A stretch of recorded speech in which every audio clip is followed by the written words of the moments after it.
I don't have to tell you things are bad. Everybody knows things are bad. Everybody's out of work or scared of losing their job. The dollar buys a nickel's worth. Banks are going bust. Shopkeepers keep a gun under the counter. Punks are running wild in the street, and there's nobody anywhere who seems to know what to do, and there's no end to it.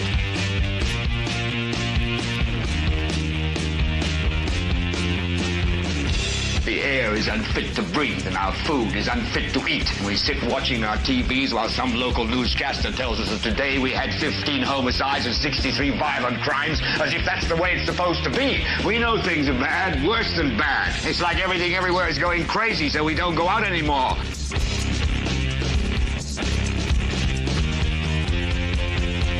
We sit in the house, and slowly the world we're living in is getting smaller, and all we say is, please, at least leave us alone in our living rooms. Let me have my toaster and my TV and my steel-belted radios, and I won't say anything. Just leave us alone. Well, I'm not going to leave you alone. I want you to get mad. I don't want you to protest. I don't want you to riot. I don't want you to write to your congressman, because I wouldn't know what to tell you to write. I don't know what to do about the depression and the inflation and the Russians and the crime in the street. All I know is that first, you've got to get mad. You've got to say, I'm a human being. God damn it. My life has value. So, I want you to get up now. I want all of you to get up out of your chairs. I want you to get up right now and go to the window, open it, and stick your head out and yell, I'm as mad as hell, and I'm not going to take this anymore. All right, ladies and gentlemen, welcome. This is the 548th episode of the Political Spotlight. I am your host, Kristopher H. Bilbrey. This episode is called Wasting Time and Drawing Lines. There's no and. Wasting Time Drawing Lines. We're going to be talking about this horrible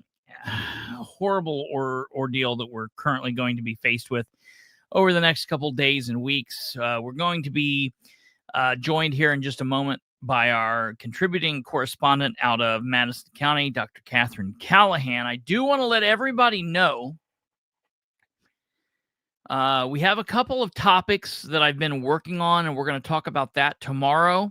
So for those of you that are interested in hearing about the what the county council in Delaware County has been working on for this mental health facility, we're going to be talking a little bit about that tomorrow. That'll be tomorrow, episode 549 for our Thursday night episode. We're also going to look through the Board of Works meeting from today. We're also going to be talking about the Star Press and their amazing coverage on some very good, exciting, happy news out of the city of Muncie.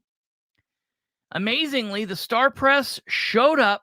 Doug Walker was there. He was able to write some fantastic news as it relates to the Ridenhour administration and the Ready 2.0 grant and the money that we're going to be receiving and everything that it's going to be meaning, and everything is happy and wonderful in the city of Muncie and Delaware County. Yay! However, they've not been there. They've not been there for anything to do with the 2026 budget process. That was about 2.5-3 months worth of total chaos. They've not had anything to say about the horrible ordeal with the insurance debacle of not being able to get the council, the paperwork, and all that back and forth. They've not had anything to say about the discrepancies between what the mayor's been running around saying and what the council said that it's going to be like over the next year. They've not had anything to say about the situation with the fire department. They're wanting to push a new fire station for 11 point some million dollars when this first one's not even finished, yada, yada, yada. And they've not had anything to say about the horrible fiasco connected to resolution 16-25/17-25. Anything. They not had anything to say about any of that. Matter of fact, I don't think the Star Press, Doug Walker, or anybody there has covered the city of Muncie in about the last year. However, one good thing happens, and boom, it's there. They get the story up and at it, and they're writing on it. and they're there the day it happens. That thing happened at like 4:30, and they had a story up by like 5:30 or 6. So we're going to talk about that. That's going to be tomorrow. We're going to talk about that. We're going to be talking about that. We're going to be talking about the county's mental health facility. Everything's going on with that, and a few other things. So if you're interested in that, what's going on in Muncie, tune in tomorrow. Tonight, however, we're going to be talking about state level issues. It's also deals with national issues. It also deals with local issues. We're going to be looking at it from Delaware County's point of view, from Madison County's point of view, and this is how it is all over the state. And without further ado, we're going to go ahead and bring up our contributing correspondent, Dr. Katherine Callahan. We'll do that like this. Jackie Did you Fisher forget my says, name? No, I was looking at what Jackie said. Jackie says the Board of Works meeting from today was 4. Yeah, I saw it. It was just ridiculous. 4 minutes. I just absolutely nuts. I don't even know what to say about it at this point. What? They don't get paid. Board of Works members don't get paid. Come over here, they do. They don't. Your Board of Works members do not make money. Okay, I'm going to show it to you. Okay, let me see it. Before we talk about anything else, pull up the salary. Your Board of Works members might get paid by the city of Muncie for other positions in city of Anderson. Pull up the DLGF. Yeah, but they don't get paid for. Where's Nicole? Nicole? For their Board of Works positions. I'm telling you. So who are your Board of Works members? You have 3 of them. David Ikes. Okay. No, is David Ikes one? So he's not paid as a Board of Works member. He's paid in his other role. Well, when you look at the DLGF, let's see it. It clearly says their role is the Board of Works. Let me tell you something.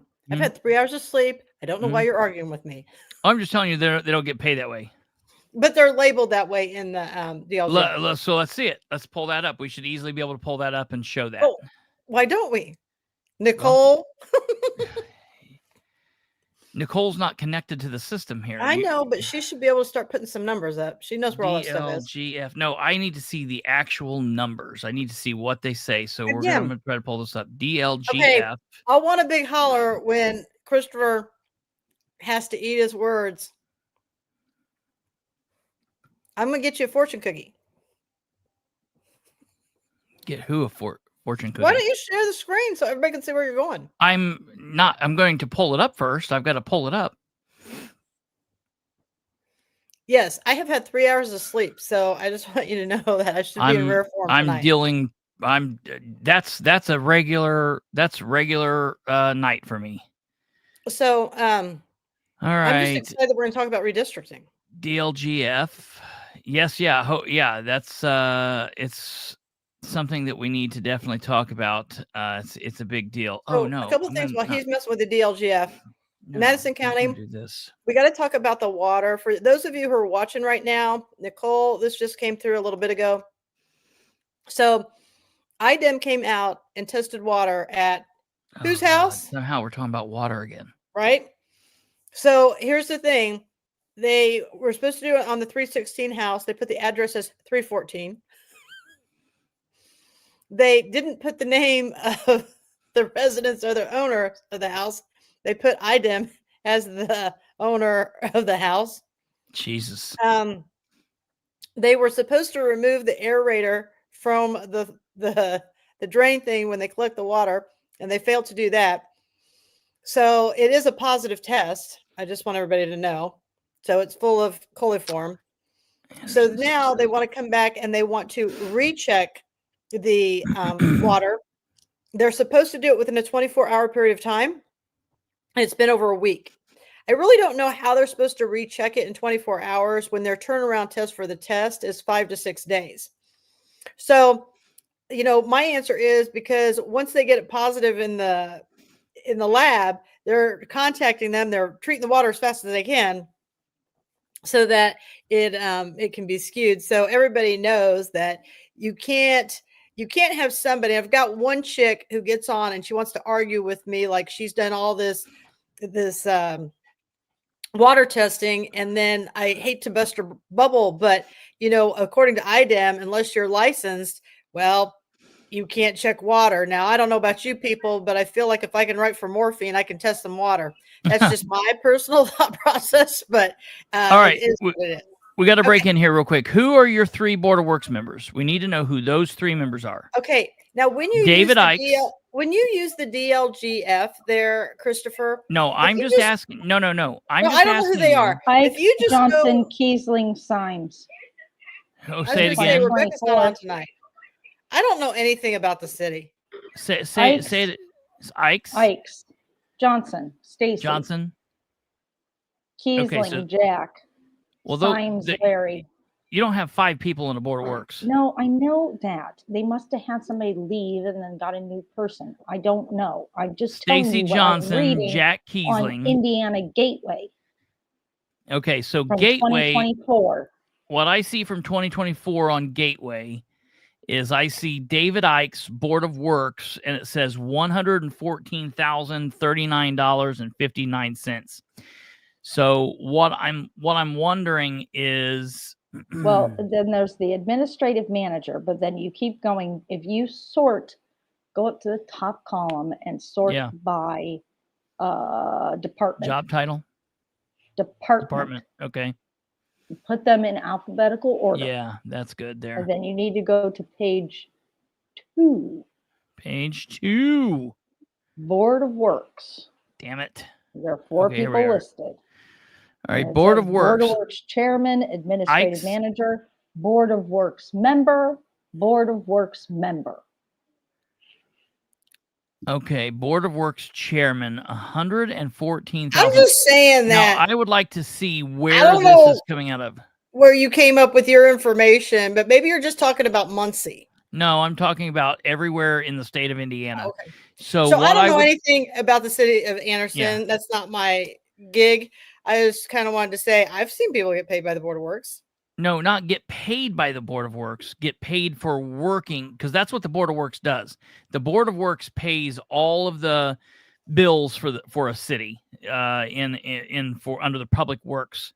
Now, I guess it's very good possibility that the mayor is paying these guys out of edit. I would like to see where this money is coming from. That's wild to me. Well, one of them, the administrative manager, made almost $80,000.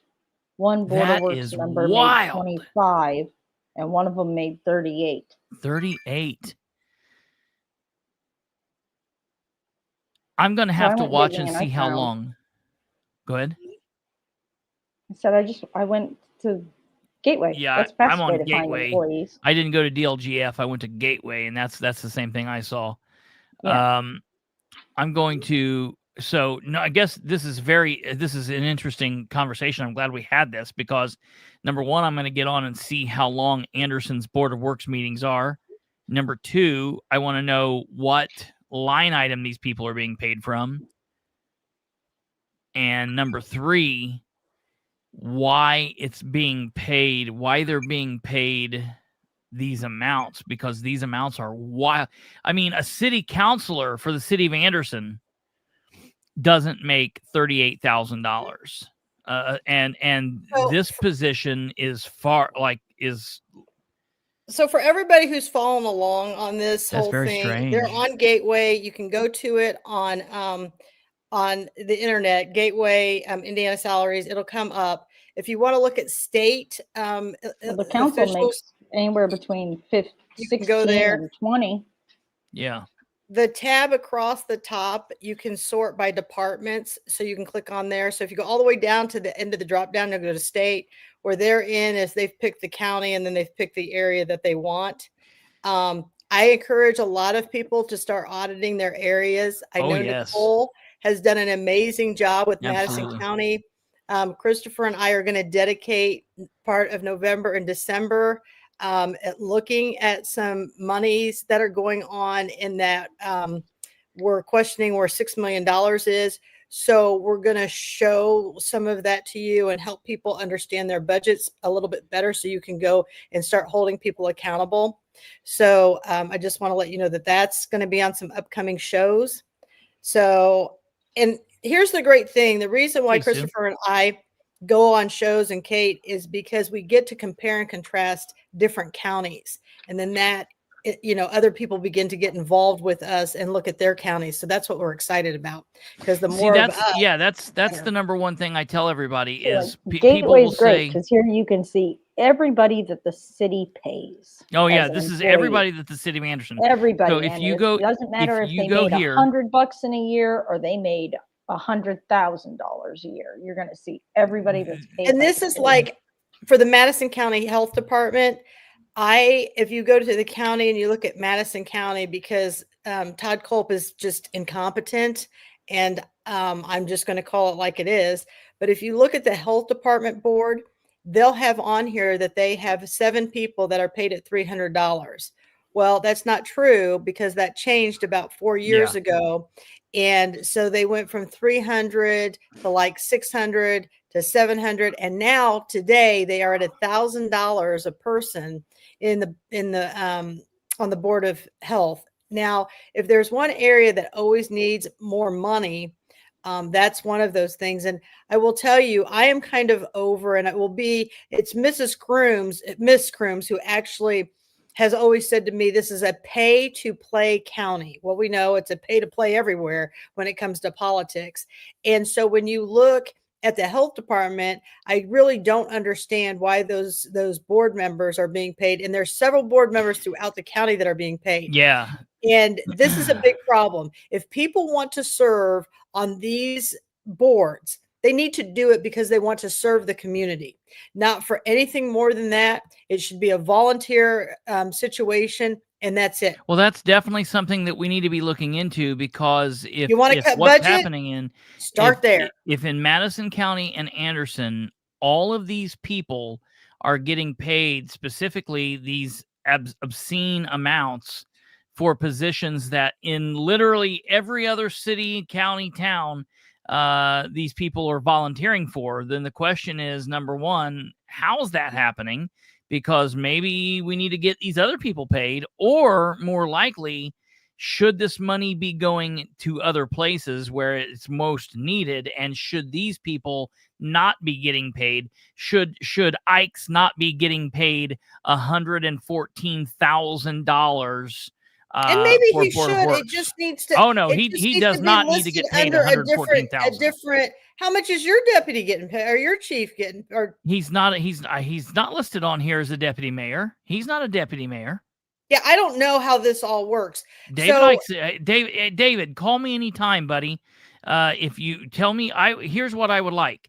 I was saying that we do have a board of works that's getting paid. That's all I was saying. No. I understand that. And I think they should not be getting paid. Yeah, and I don't blame one way or the other. And no matter if they are getting paid or not, I know no matter what David Ikes is doing for the city of Anderson, he should not be making $114,000. I'm just going to call it out right there and just say it. Whatever David Ikes is doing for the city of Anderson, he should not be getting paid $114,000 because, and I'll show you why. I'll show you why right here. I don't know. Let's go here to the name, and let's go down here.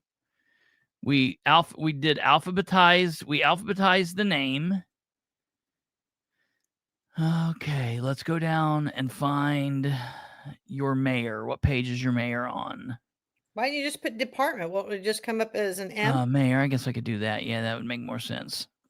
Well, then what page is the M on? Probably just doop. F M. Oh, here we are. Here we're in the okay, it's gonna be right here. All right. So yeah, right. This is why David Ikes should not be getting paid $114,000. Because here's the mayor of Anderson, and the mayor of Anderson is made $103,000. Well, maybe he has more than one role. And that's a problem too. If he has more than one role, he shouldn't. So that's a problem too. So yeah, I mean, I'm glad we looked at this. Multitask. But you've got other people in your city and county that can do good jobs.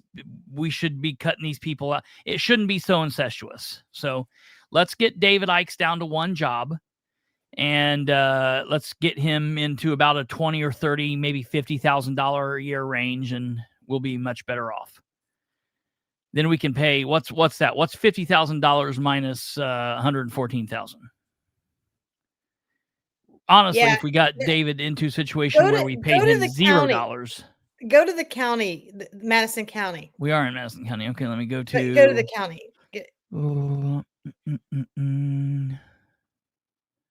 Going to the county. Yeah. Change instead of Anderson City, go to the county. I'm doing that right now. Even while we're doing that, David Ikes shouldn't be making that much money. I don't know. I'm not telling you or asking you. I'm stating Kristopher Bilbrey is saying David Ikes should not be making that money. That's got nothing to do with Katherine Callahan. Oh, David Ikes should not be making that much money. the Board of Works, and I just wanted to say, and they shouldn't be getting paid that. The Board of Works should not be getting paid that much money. They shouldn't be getting paid anything. Okay, we are in the county. Okay, so now you see everybody over here to the far right where it says compensation in 2024. If Kristopher hits that, he can show the top 10 highest paid people, and he can show, can you click on that end column there on the right that says compensate in the red? Oh, right here. Yeah. Hit there. I always like to look at this one. Hit it again. I always like to look at this to see who are our top 10 people. And so, look, I mean, the sheriff is usually always, up there. And here's the thing. If you look through this, like, people understand that, like, the prosecutor is not going to be on here because that's paid off the state. So you have to go to the state one. Yeah. So, and that's in here. It's just the very last one at the end. So you'd have to go look for that. But the prosecutor's paid a certain percentage off of what the sheriff makes. So I just want you to see who these top 10 players are. And I will tell you, boy, the prosecutor's office has moved and weaseled their way right up in there. Oh, yeah. And then we still look like a third world country. Chief Deputy of the Madison County Sheriff's Department, Michael Warner, is making $110,000. That means from the city of Anderson, David Ikes is making $4,000 more than our chief deputy sheriff. Total bullshit. Well, I don't know about that. Listen, Anderson is a hard place to run. Maybe he's, listen, Anderson is a war zone of itself. So that could be a comparable salary to him. I don't know. We'd have to look at other places that are comparable to us and see what the acuity's like. And that's what we would have to do. I want to get back here. I don't know. What did Rebecca say? Is he the park superintendent or is he the park board president? What did she say? Let me get back up here to what Rebecca said. Rebecca said Ikes is also park superintendent. So he's probably making $60,000 for that. And then I'd be interested to know what the others are. They haven't had a park superintendent. That's a hard one to fill. So she just said that's what he is. No. But here's municipal government's not like private business. You don't get to say we've not been able to hire this position, so we're just going to throw an extra $20,000 in. The council has to go through. They've got to approve that. It's got to go through. There's a whole lot of ropes. So that's a good thing that we stumbled on this. So I need to start looking into that and really start. Well, I just was like, you're not telling the truth. So you know me. No, it's not telling the truth. I'm not telling the truth. I'm saying that's what we do here, right? We talk about things that shouldn't be happening. So I'm saying it's crazy for me to think that they're getting paid. Muncie doesn't get paid. Winchester doesn't get paid. Newcastle's doesn't get paid.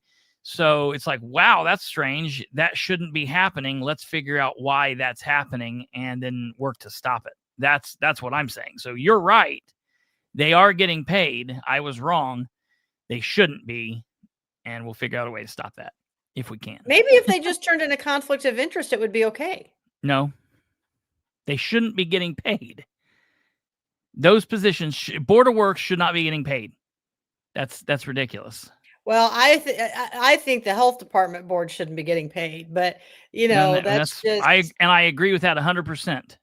That's just how it is. That's the thing. We need to look, because that's what I'm saying. If all these positions in Madison County are getting paid where they haven't got paid in other counties, we need to figure out why that's happening.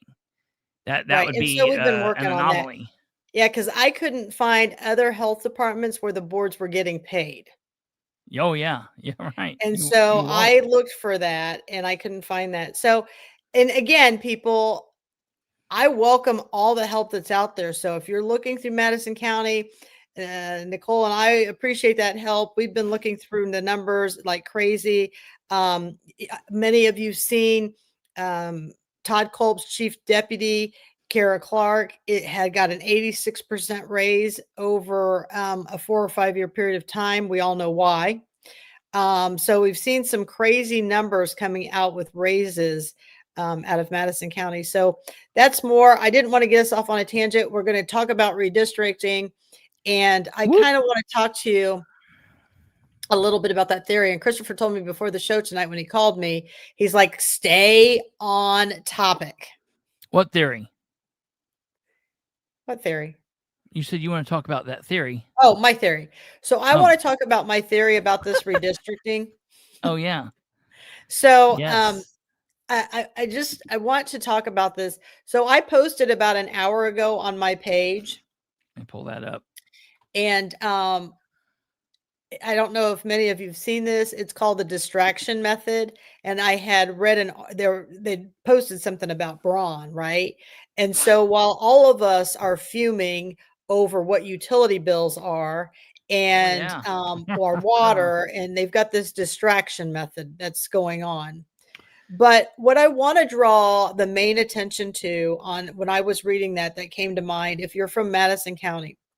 In Madison County, every county seat is held by a Republican. Now, you know that the Likens, West went on some tangent, used taxpayers' dollars, tried to sue. He thought we should be able to redistrict. Hamilton County judge came in and said, no, you're wrong. You need to pay back the taxpayers.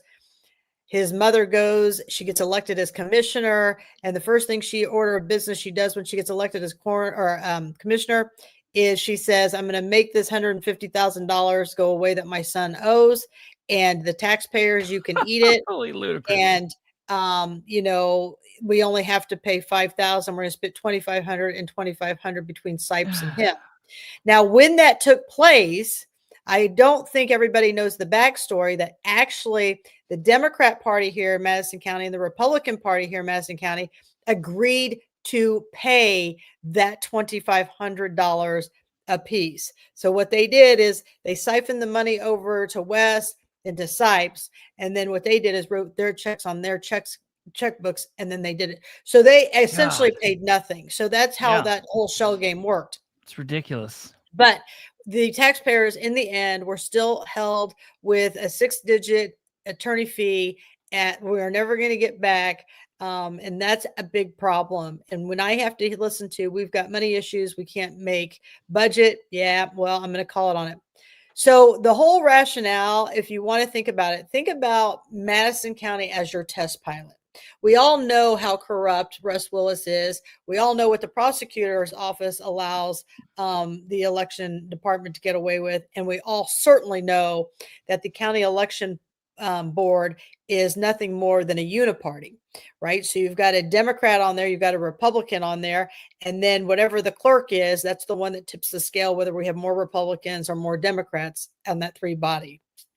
But when you're when you're Democrats, when your Republican is your Republican people are calling the shots for your Democrat person on the board, and they're doing all of that, and they're just in line with what your Republican's saying. We can call him a Democrat, but they're not Democrat, or Terry Austin or whoever fills in the speech. They're uniparties. The Republican actually was not there one time. He abstained from being there, and the person he called to fill in for him was a Democrat. Yes. So I've never seen where a Republican GOP would assign a Democrat GOP, and she was a GOP at the time, or no, Democrat chair to the Republican GOP's seat. Now, I can't believe that the people actually said this was okay. Here's the problem. If your Democrat chair willingly goes in that seat, you got a problem.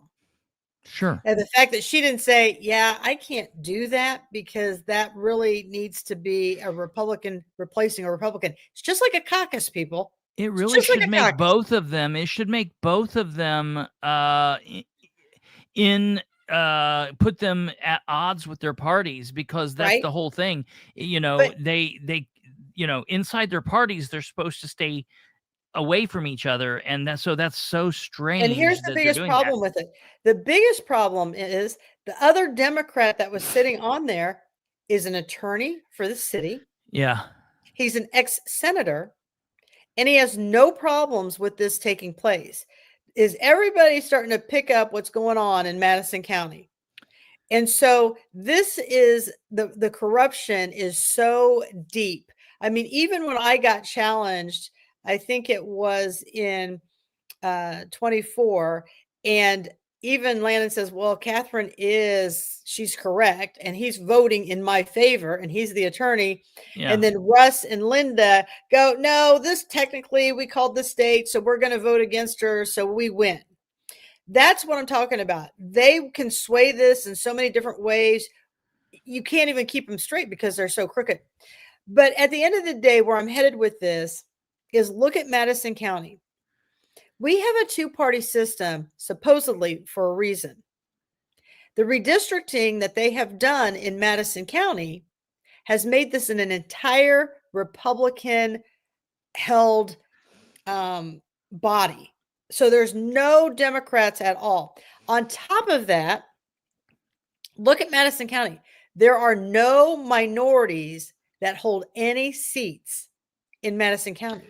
Okay, but because not minorities. Minorities hold seats in Muncie, and we have some in the city. But I think this is the last bit that we're going to see in the city, because in the 23 election, we knocked off a lot of the minority representation in the 23, and that was that. And here's the thing: I don't care what you say, that's totally the goal. And at any given time, not because I don't consider myself a minority. I consider myself an American. I was born here, raised here. But at the end of the day, we have no cultural representation. Yeah. And that's what becomes a problem. So it's not that we need minorities. The thing is, though, and I'm way against this redistricting. I don't know that I'll even chalk it up at the local level to the redistricting issue. I chalk that what's going on at the local levels to the fact that we don't, first off, we don't have candidates that run anymore. I've been talking about this for this entire last year. We don't have people that say, you know what, I'm going to file to run. We don't have 3 and 4 and 5 and 6 Democrats lining up to file for all these different offices. People, men of color, women of color, women at all, or this or that. Same thing. You can apply it to Madison County. You can apply it to Randolph County. You can apply it to Henry County.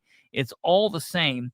And then that's the issue. And then the other part is the voters don't come out, and the voters don't do what they're supposed to do.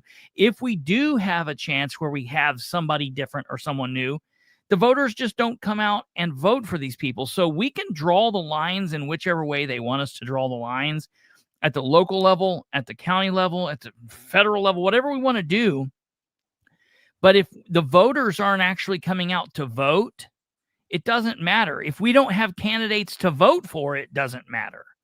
You know, if all the races are being ran by incumbents. I'm not so sure that Ollie will, because they have really redistricted and refined.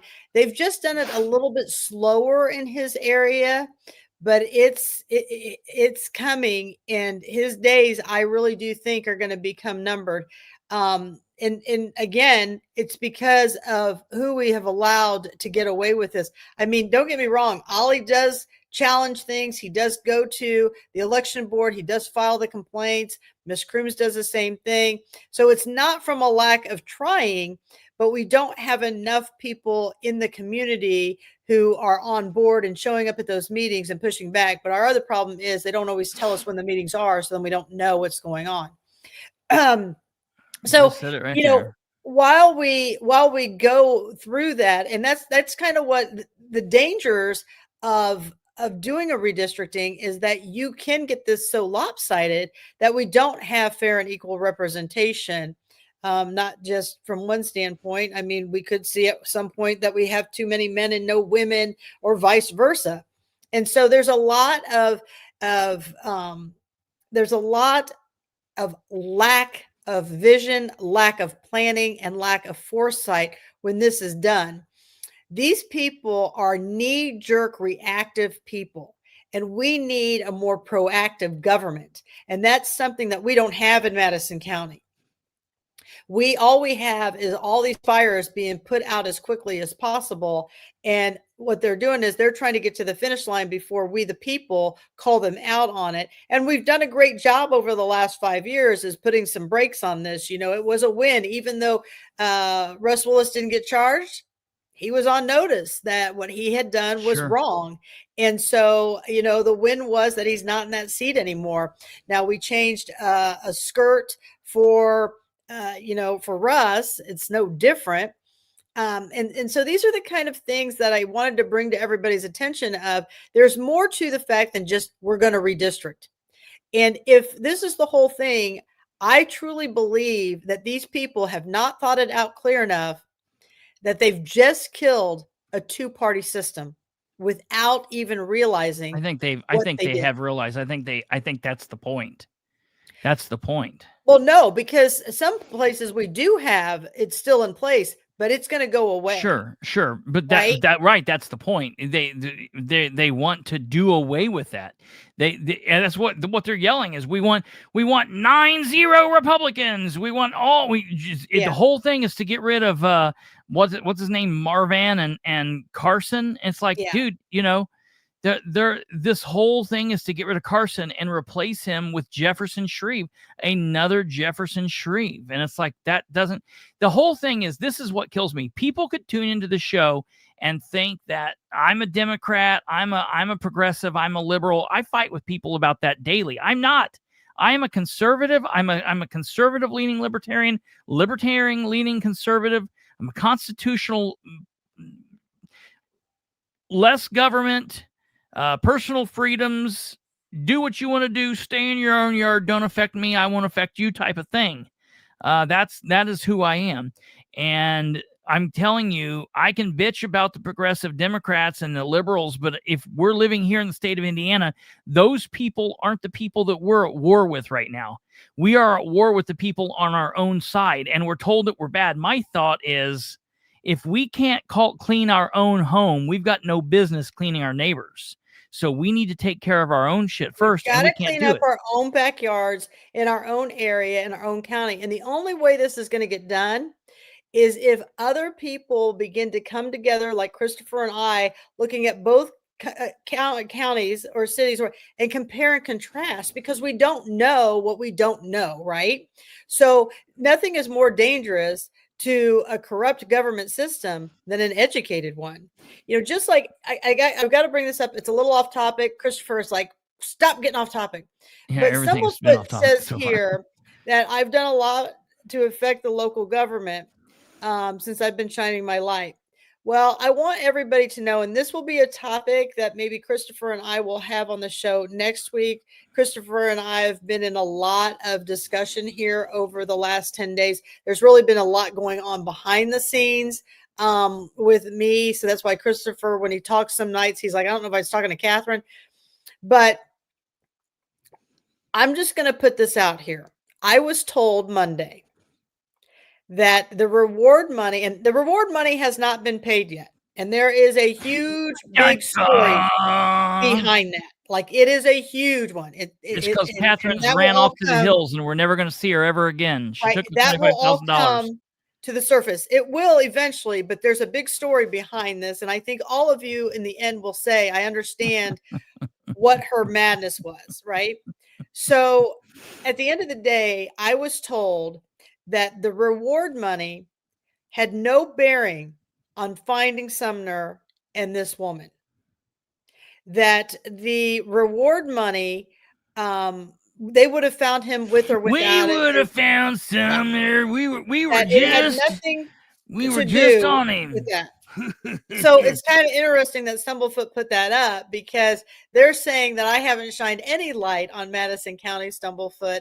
And so it's just been real interesting. On that same side note, I do want everybody to know we had a death in our practice today. And it was not a good exchange between the coroner's office and myself. And so I wasn't notified for almost 12 to 16 hours after the death, which I should have been notified at the time of the death. What are we talking about now? Well, listen to this. I took my ears off for 10 seconds. So and we're now talking about this death. When I'm talking to him, I said, so you mean to tell me you took my patient to the beer cooler? God. She said, ma'am, there is no beer cooler. I said, oh, but there is a beer cooler.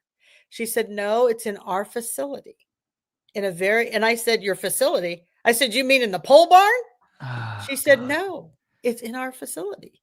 I said, so my patient is in a beer cooler right now. I said, you go get that body right now and you get it released to the funeral home. This is unbelievable. And that could have taken place last night. But anyways, I just want you to know the beer cooler still exists, and we'll keep shining the light, and then we'll go back to redistricting. And so and the body is redistricted. Well, okay. So, all right. So those are my two things I just wanted to throw in there. I got to make sure everybody's paying attention. Nobody's paying attention. They don't know what the hell we're talking about. So you want to say cheers? What? You want to say cheers? I don't know what that means. For the beer cooler. Oh, Jesus. Follow yes, on. Yes. Cheers. I was looking for I have some old handcuffs. I was trying. I thought we were still on the topic of Beeman being a screw up and all that stuff.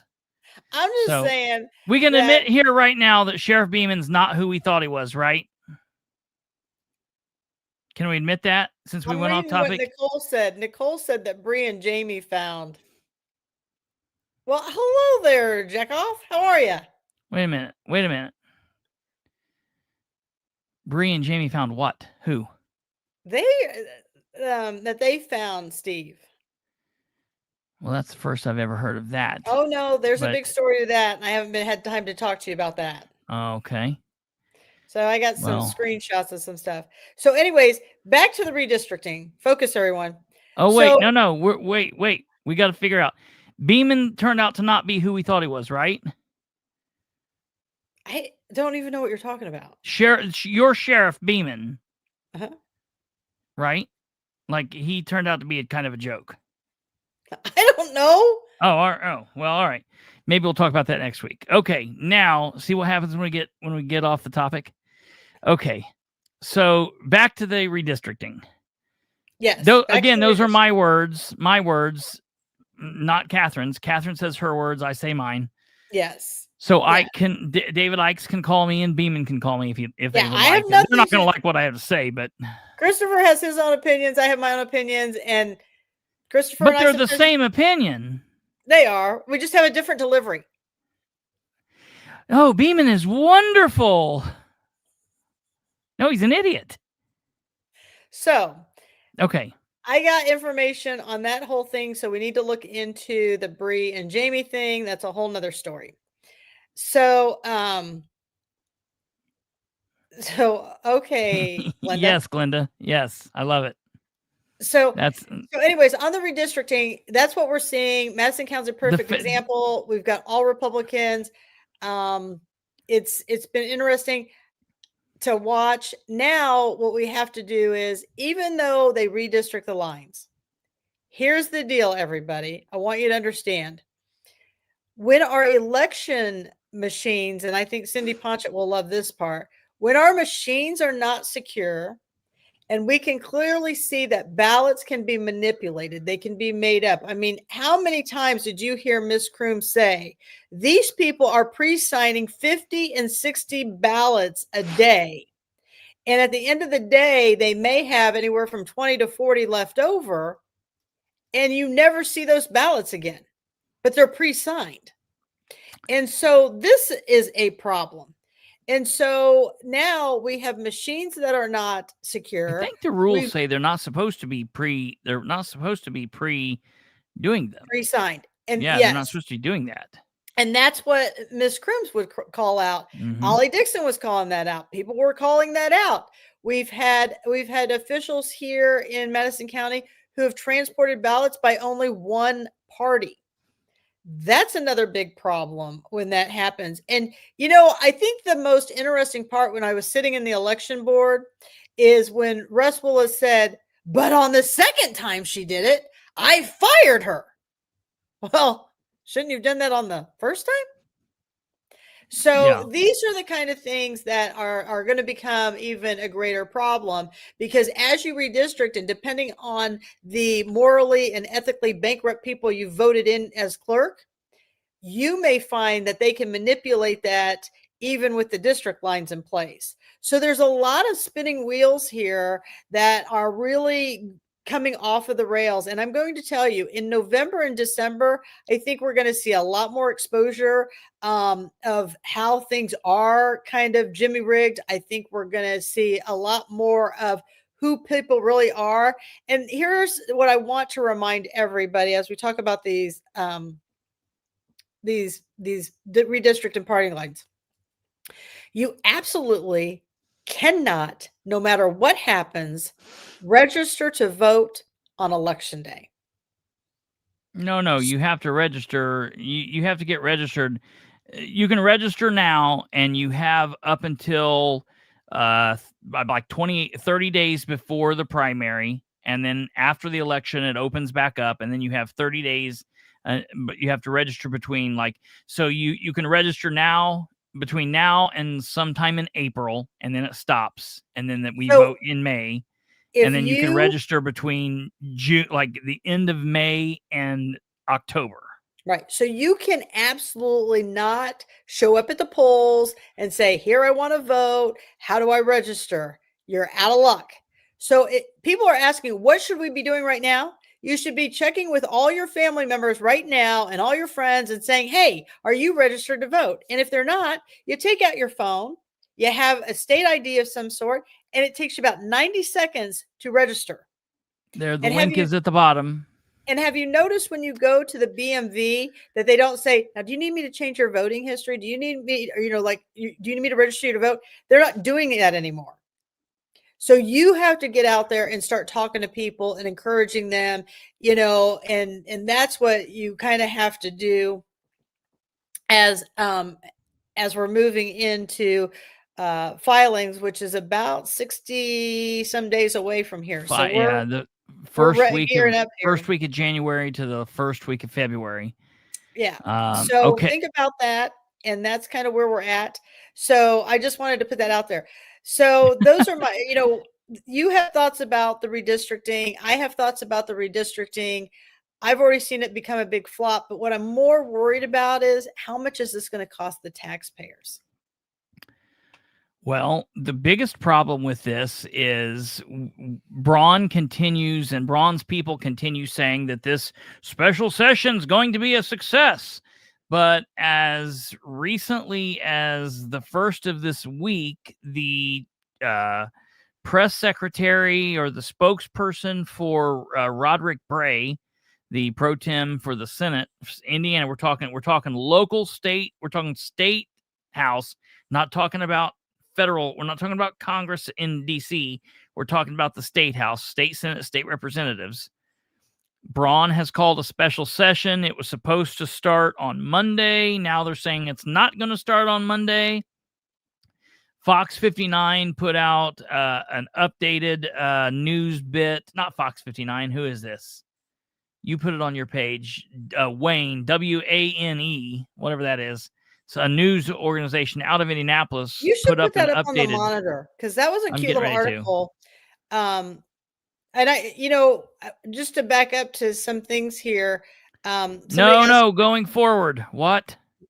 Somebody asked if we're talking about ballot stuff. Yes, because nobody knows what the hell we're talking about, because we just now started talking about. If they would have watched the Larry Savage saga, they would know. No. The point is, everyone thinks that we're talking about districting, and we were talking. We've just now started talking about districting. I think that's what I don't know if that's what he's talking about or not, but that's what I took it as. So this is the article you're talking about? Braun confident of that's redistricting one of them, special and session. then I have another one. Yeah. Success. Indianapolis on Monday, Governor Mike Braun announced that he was calling state lawmakers back into special session. We've talked about all of that. General Assembly next week to redraw Indiana's congressional map, and then he retreated behind closed doors, off limits to the media that night, to address the state GOP's annual dinner in Indianapolis. And I will tell you, what's funny is he made this. This is what kills me. He made this statement and he called them into special session on the day that the state party was having their state dinner. Yep. And then they refused to allow media into the dinner. They would not allow media to the dinner. No, because it's party business. Is it really though? Yeah, because they can meet in party business. They can meet for party stuff. The media in there. Looks a little bit like a smoke and mirror kind of thing. Hey, don't look over here. That's the distraction method. Look over there, but I'm going to work this room. Public access laws have always allowed for the parties to meet. They can meet in a caucus if they want, even like all. So but shouldn't it be open to the public? No, not a party caucus, because it's party. It should be open to Republicans. It shouldn't be open. I'm okay with it not being open to the public. I'm not. Yeah, because I'm the you're number not one for person to fight transparency, but I am. Yeah, right. Yes. No, I have no problem with the parties doing what the parties do, because then they come out in front of us and we fight about what they say or whatever. So I'm okay with that. Now, I'm not okay with them not letting the media in. No, this is a problem. They've always allowed the media before. This is the first time they've not allowed the media. And I think that this is a problem. I think that is a problem. Well, it's funny that you think that's a problem, because we think it's a problem that we have to stand out in the hallway on canvassing, but we can't go. We're not talking. We're not going back. No, listen to me. Going back to the election. But that's the same thing. It's the same thing. If you're not letting people have that's a little bit different. I don't know. That's a little different. It's a problem in the whole. What you're talking about is a big problem. This is a problem, but what you're talking about is a major problem. But we're gonna have to get that. Yeah, it's the same thing we've talked about before. When they need to open it up for everybody to be able to view, and they shouldn't. The way they do it over there is a joke. So, okay, now people are on here saying, because I had not heard until we went live now that they said that they're not going to open special session on Monday. I was under the impression that it was going to be opened Monday. But now I've heard since we've been on that they're saying that Houston has said, no, it's not going to be Monday. Let's see. Their organization day is on the 18th of November. So that leaves them a very short amount of time to get this done, because let's see here. So they were supposed to open on Monday, the 3rd. Organization day is Tuesday, the 18th. So that gives them, now they're not going to open on Monday. So that gives them 2 weeks to have it done before 18th. To play telephone and meet in special backdoor deals to push this through, ramrod it, wait till the last minute, run down the clock like we're in the Super Bowl game, and this is a problem. And they're going to say it's done.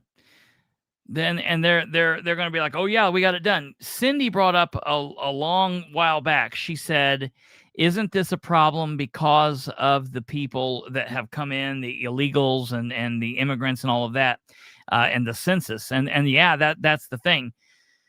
This is supposed to happen only every 10 years after the census. We just did this back. We were supposed to have a census in 2020.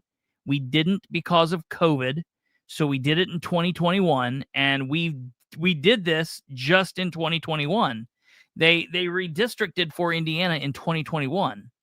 So we are right now right in the middle of our 10-year stretch. We don't need to be doing this again.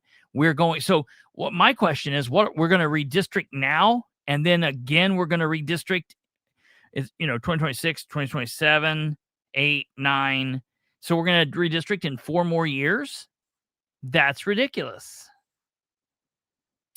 Well, when you vote in corrupt officials, this is what you're going to get out. People need to really make more educated. Listen, if you're going to vote for somebody, I highly suggest you go to My Case and start running their names through My Case before you vote for them. If people show you their true integrity, Todd Culp's a perfect example. He filed a $500,000 bankruptcy last year while he was running for auditor. And I mean, look at our finance. We can't even get stuff correct on the DLGF as far as like the board members and what they're being paid. He's got pictures up now where he's got a motorhome and he's going on these vacations. And I mean, this guy, and it's just craziness. So if they show you their true colors in black and white on My Case, maybe you should believe them. Well, that's the problem. Listen, this is your voice. What you have done is you've voted these people into these seats, and these are your voice. Gaskell is your voice in Madison County. Listen, he ain't my voice because I didn't vote for him. And he's gonna support this because he'll do what he's told. Absolutely. He is going to absolutely do anything that will secure him another win in that seat. Remember 8 years ago, or 7 years ago, what did he say? 2 terms. He believes in term limits. He's going to be done. What's he doing? He's going to run for that seat again. And that's how they keep doing this. And until the people take a stance and start sending these people packing, you're going to keep getting this. Kyle Pierce will support this. Absolutely, Kyle will support this. That's the other thing I want to bring up about Kyle Pierce, because I'm going to take this moment. These are the times where you're supposed to be running for election already. Wherever you are, whatever you're doing, this is where you got to start educating. You can't educate people and overwhelm them with information all the way to the end. Kyle Pierce, for you people who support Kyle Pierce, you allow his signs to go in your yards, and you look at his literature, and he says, hey, I've graduated from law school. Take a good look at that. He has never been a licensed attorney.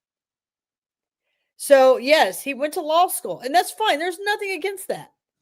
But it's a little manipulating when it doesn't say, I went to law school. Okay, well, has he ever? People need to start asking this when he shows up at your doors.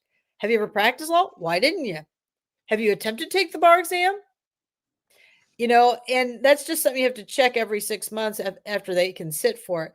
But those are the kinds of things that, people really need to start paying attention to, because if people will manipulate what's on their resume, that's going to be a big problem. And I know there's a lot of people out there who would all be there. There's some of my critics, and they'd be like, you can't call yourself a doctor. Well, yeah, I can, because I went to school. If you look at my documents when I put them out, it always has my initials on it. Yeah.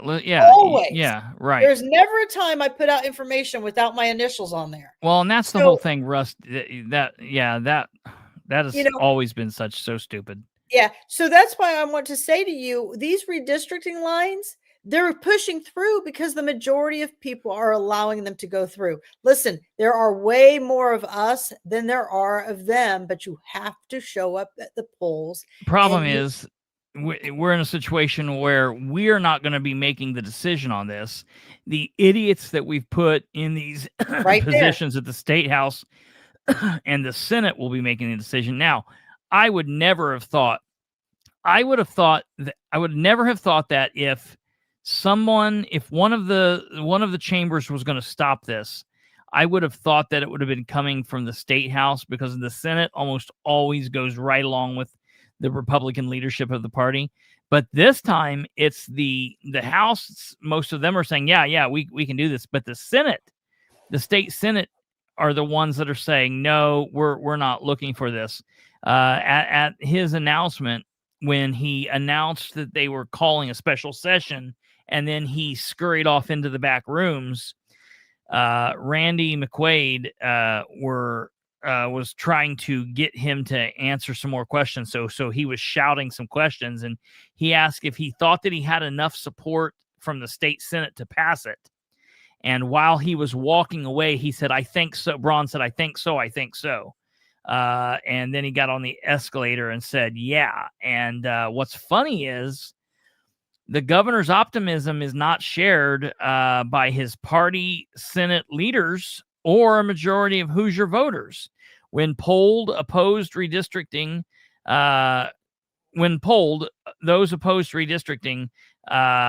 were tipped the scales. That typically occurs after the annual census taken every 10 years. Hoosiers aren't worried about maps being redrawn, said Representative Alex Burton, a Democrat from Evansville. They're worried about energy costs, child care access, health care being affordable, and so many other things that are right now impacting so many people on a monthly basis that are that there are no answers for. Burton will have a chance to hear what his constituents care and do not care about when he holds a town hall meeting in Evansville Public Library. The current Republican Party has identified the maps they want to do, and I have to say this: there is right now a lot of crap going around.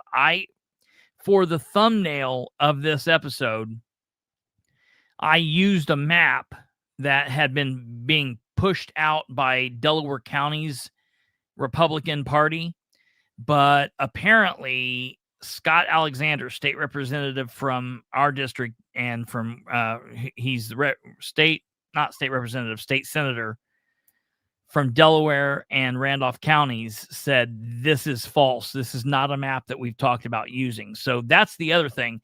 They're not actually putting out actual information so people can take a look at it. The information that they're putting out there is bullshit. And follow along. Yeah. I mean, and what Stumblefoot said right here is this is so true. Instead of redistricting, they should add a seat or take a seat based on growing or declining populations. Indiana citizens are underrepresented, right? But the other thing with that, we don't have good candidates running. We just don't. And really, who wins are the deepest pockets, right? So, I mean, look at the race between Sparks and Goodrich. I mean, the two that came in the top two are the ones that spent the most money. Yes. So, it is, it is the way it is. But that's big, Kate. That's very true. They really should limit how much people can actually spend on elections. And they should actually limit how many signs you can put out per square feet and really start to ratchet it down and make it a little bit tougher. I think you have a hard time with that with First Amendment, because it's not the politician, it's the citizen. You can't tell me what I can put in my yard. And if I want to put up a sign in my yard and my neighbor has a sign in their yard, you can't tell me I can't put a sign in my yard, because I don't have a care about signs. Signs don't mean anything. Yeah, the money is an issue. The money is an issue. That has always been a problem in elections.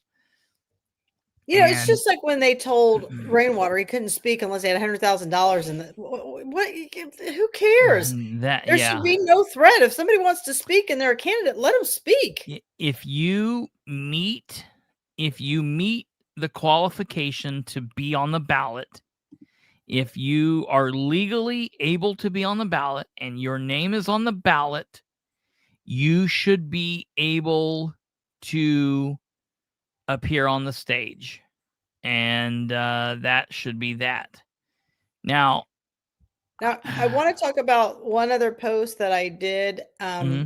Christopher, it's 2 down on that. And then I kind of wanted to finish with Beckwith for tonight, but Oh, if yeah. you go down there and you see the elections have consequences. Oh, yeah, I see this here.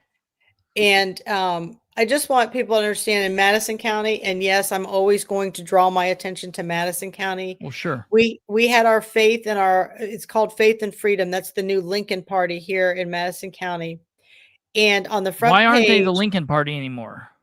because Russ wouldn't give them the money and he wouldn't give them the name. Are you kidding? So and they wanted to kind of take it on a new light because he kind of made it a very dark light. But yeah, the understanding is that he had all that money in there and he would not pass it over. So they kind of are starting from scratch.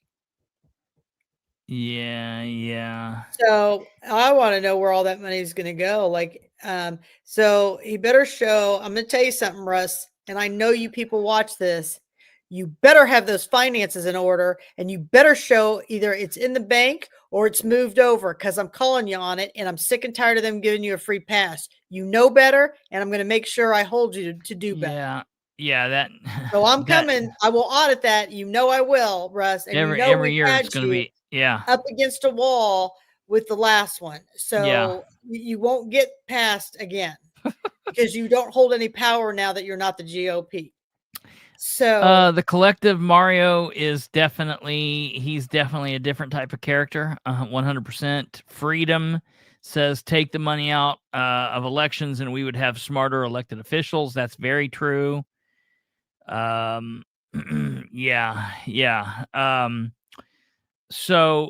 this post that Katherine posted 3 hours ago says elections have consequences.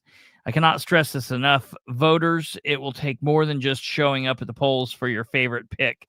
It will take commitment to monitor and hold accountable the people you elect, because that's the biggest thing people don't understand. They say, well, I showed up and I voted.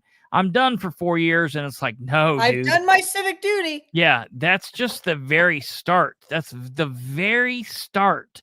You have to then make sure that the person that you elected, if they win, you got to make sure they stay the person that you thought they were. Oftentimes they don't. And if they don't, you got to call them out. And you got to keep calling them out until they either change or you get rid of them. Or if they do go in there and do what you voted them in there to do, you got to give them support, because I guarantee you chances are they're going to be one against, an army of many. So you're going to have to be prepared to stand by and support them. So voting is just the very beginning. So this is absolutely right that, it's going to take more. It's going to take more than that. People, it will take a commitment to monitor and hold accountable the people that you elect. It's clear that too many officials no longer represent the people. They represent an agenda, and that's true on both sides of the party lines. Both play a critical role in this collapsing house of cards. Both are more worried about winning their next argument or lining their pockets rather than working for the people they serve. Somewhere along the way, we lost sight of what and who, or they lost sight of what and who they really matters. Yes, redistricting lines matter. In Madison County, we're missing a much bigger picture. So is everywhere else. The county election board, led by Democrat Tim Lanane, with full support of the Republican elected clerk Linda Smith, has shown not only the county, but our current county, but the entire country, that ballots can be manipulated. And I will agree, they did some funky stuff in that election test. That was a very weird thing. And you can go back and see all of that by visiting the old episodes on our show. Just go back and look for all of that stuff. Machines are as only reliable as the people feeding them, and those people have the power to shape the results however they choose. Yet not one elected official has stepped up and said, this is a problem. No news outlet has dared to report what's happening. No one's talked about it other than us here and a few other people that are concerned. Nicole, she's put it on her YouTube and talked yeah, about Nicole, it. Yeah, like the people that you guys know, Nicole and Bree and those various people that have talked about, the different people, the people in our network, I guess, the people, our friends and connection.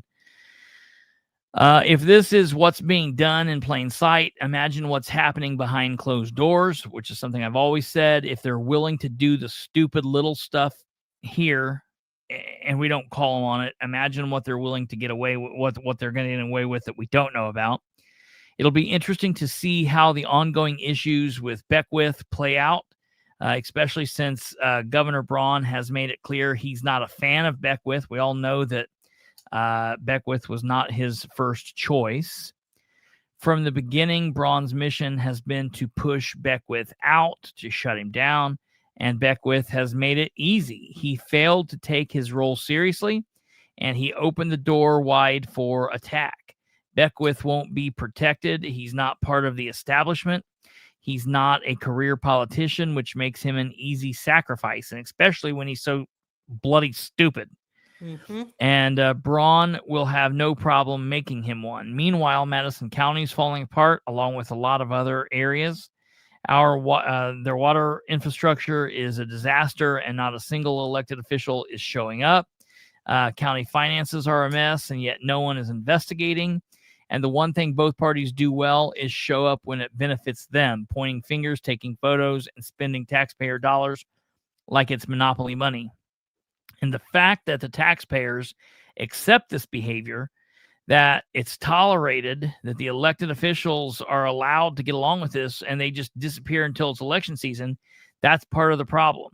If you want to talk about ghost employment, every elected official from Congress to the county council qualifies, because not one of them is showing up to work for the people.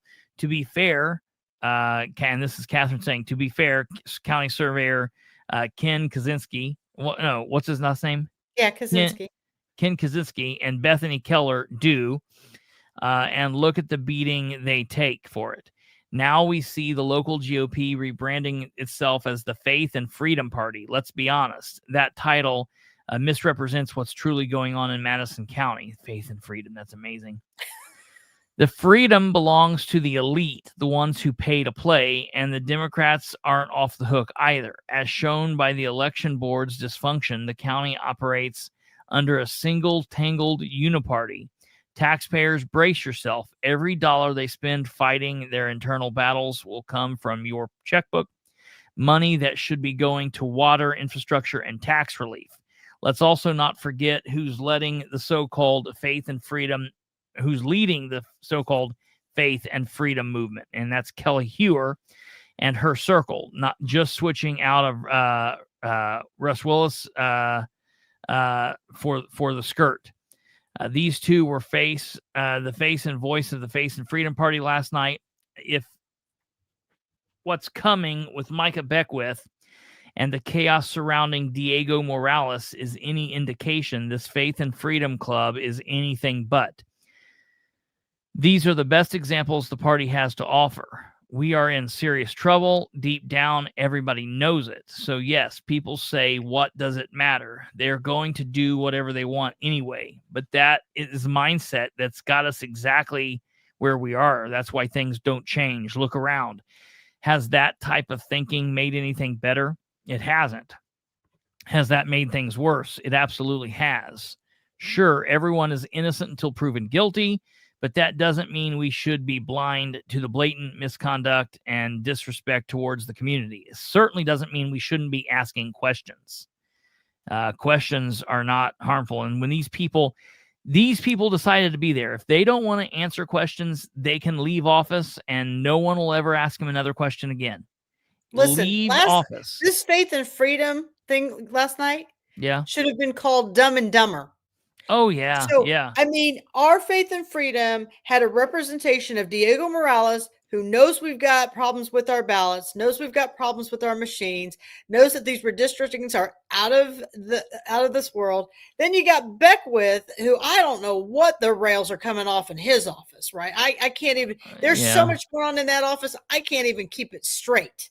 Yeah. Right. It's and nuts. that's who you have speak. You couldn't have picked at least one solid Republican. Wait, who was speaking?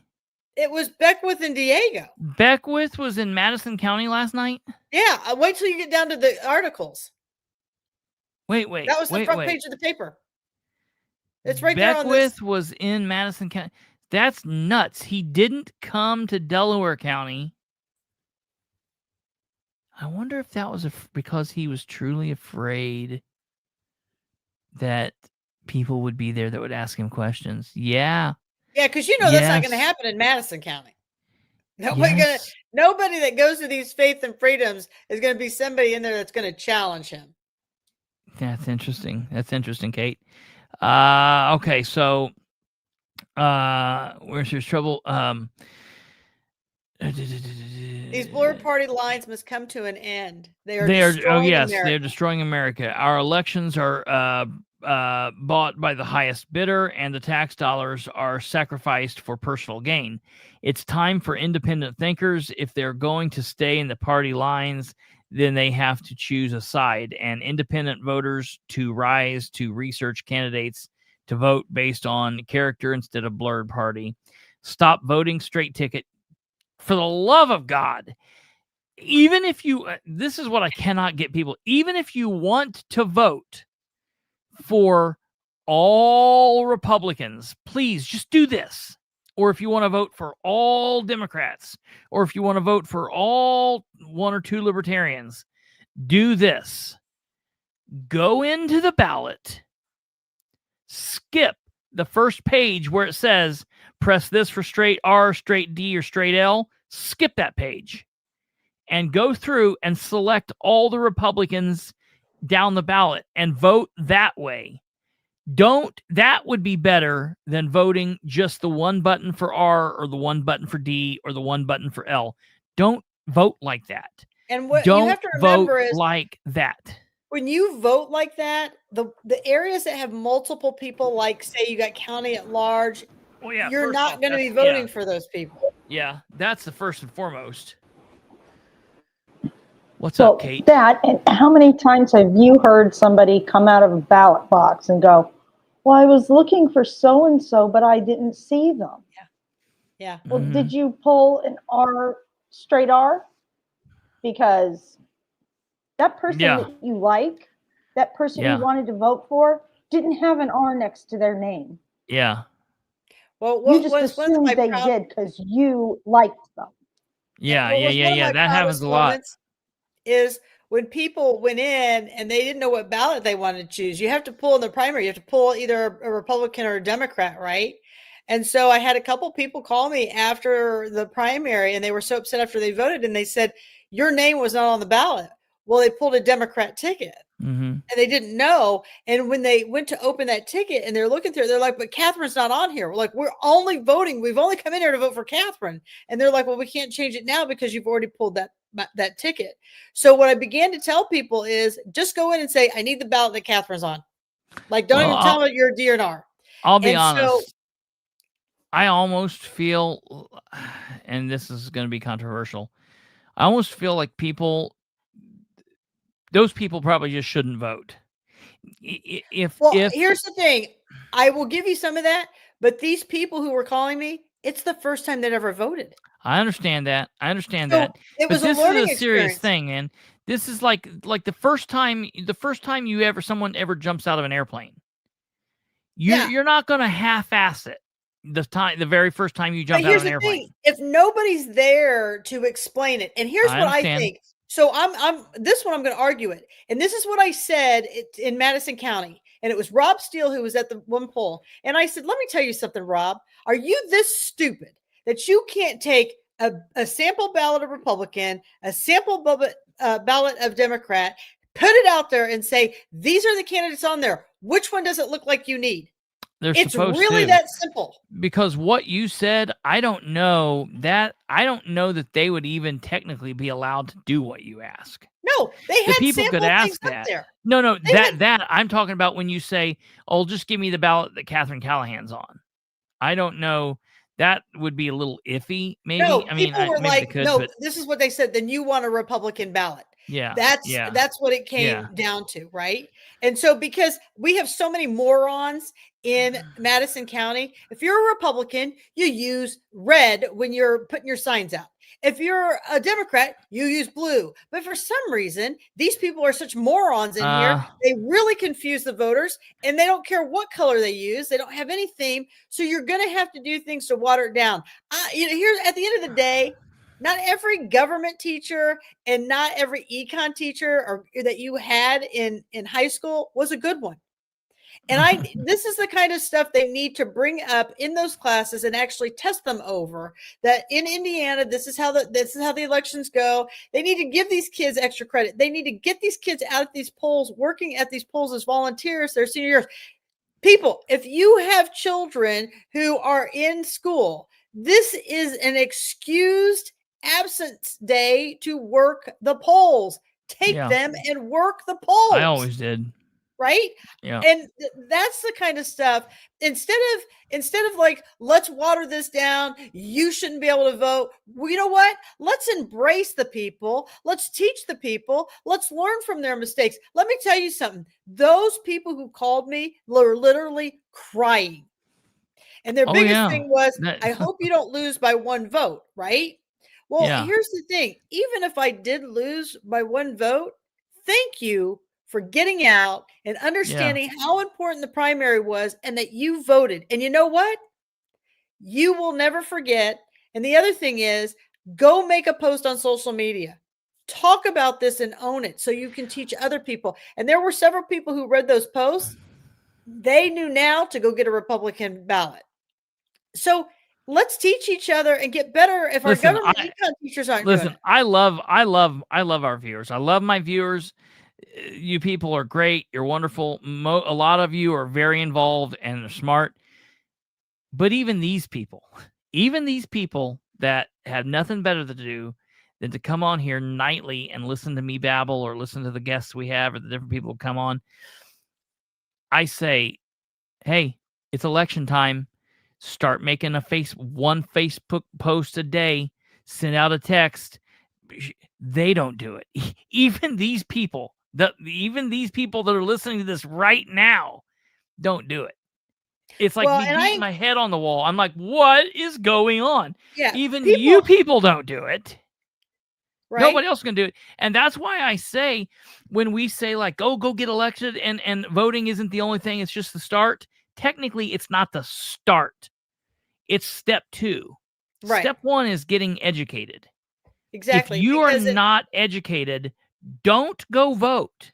If you don't know what's going on, don't just go press shit, because that's more harmful than just being on the other side. If somebody is just on the other side and they're hardcore for their team, I'm good. Go vote. But I had people say to me, I don't want to go vote, Catherine, because I don't want to vote for these other people. I said, you go in and pick one person. I don't care who you vote for one person. You go and vote for one person. People say, people say, well, the ballot won't count. No, it will. Just go do it. Shut up. Just go do it. Right. And so, and that's the thing people ask all the time. What can we do to help you? Share our posts, share our information. That's all we can do to help one another, because I'm sure there's 10 people on your page who may not be friends on my page. So please, and those 10 people, ask those people, can you please share these posts? That's what we do to pay it forward. That's how we educate a community. Listen, you're going to get Chloe, how do you say her stupid last name? Anus. Anus, agnostic, whatever you want to call her. She said to me, Catherine, you can't win elections on social media alone. You got to get out and you got to knock on doors. Oh, that is true. Right? There is some truth to that. But here's the thing. You're not going to go out and knock on doors on an off election year. Now you can, right? So what can you do in the meantime? You continue to educate. by the masses. I mean, Kristopher, on my Facebook page, I get 600,000, 700,000 views. Yeah. I mean, I hear so you. that's just I how get it it. is. I mean, and Nicole, she gets that. We don't pull from the same viewers. She's got a different Sure. team than Yeah. I've got. Yeah. We share each other's stuff. Bree shares it. We all just share each other's stuff, and we're all in this. And you know what? I don't even care if you share my stuff in another state. I don't care if you share it to What's going on here? another county and put your spin on it. Give your interpretation. And here's the thing. If you don't like what I have to say, spin it to what you think it's right. You know what? Because like they say, bad press is still press. Listen, yeah, absolutely. Listen, I mean, it is. Yeah, that's true. I want to talk about these three things here really quickly. First of all, show the front page Cindy, of the Herald real quick. all right, hold on, Cindy. Hold on, let me pull this up. Cindy, I love to hear this. I love that you say that you're taking a college constitution class. And listen, I don't know if that's free. You're too old, I don't Cindy. know Don't do it. Just give up right now. That's what Kristopher would say. Right. Just let your wrist be done with it. Die. No, listen, I love that you do that. And I don't know if that costs you anything or it's free. I hope that you do it. I don't know what the deal is. And I hope that's not the only one. I've taken all kinds of different classes like that. You can find them for free online. People can look for different stuff. You can go look through stuff on YouTube. I wish more people would do that.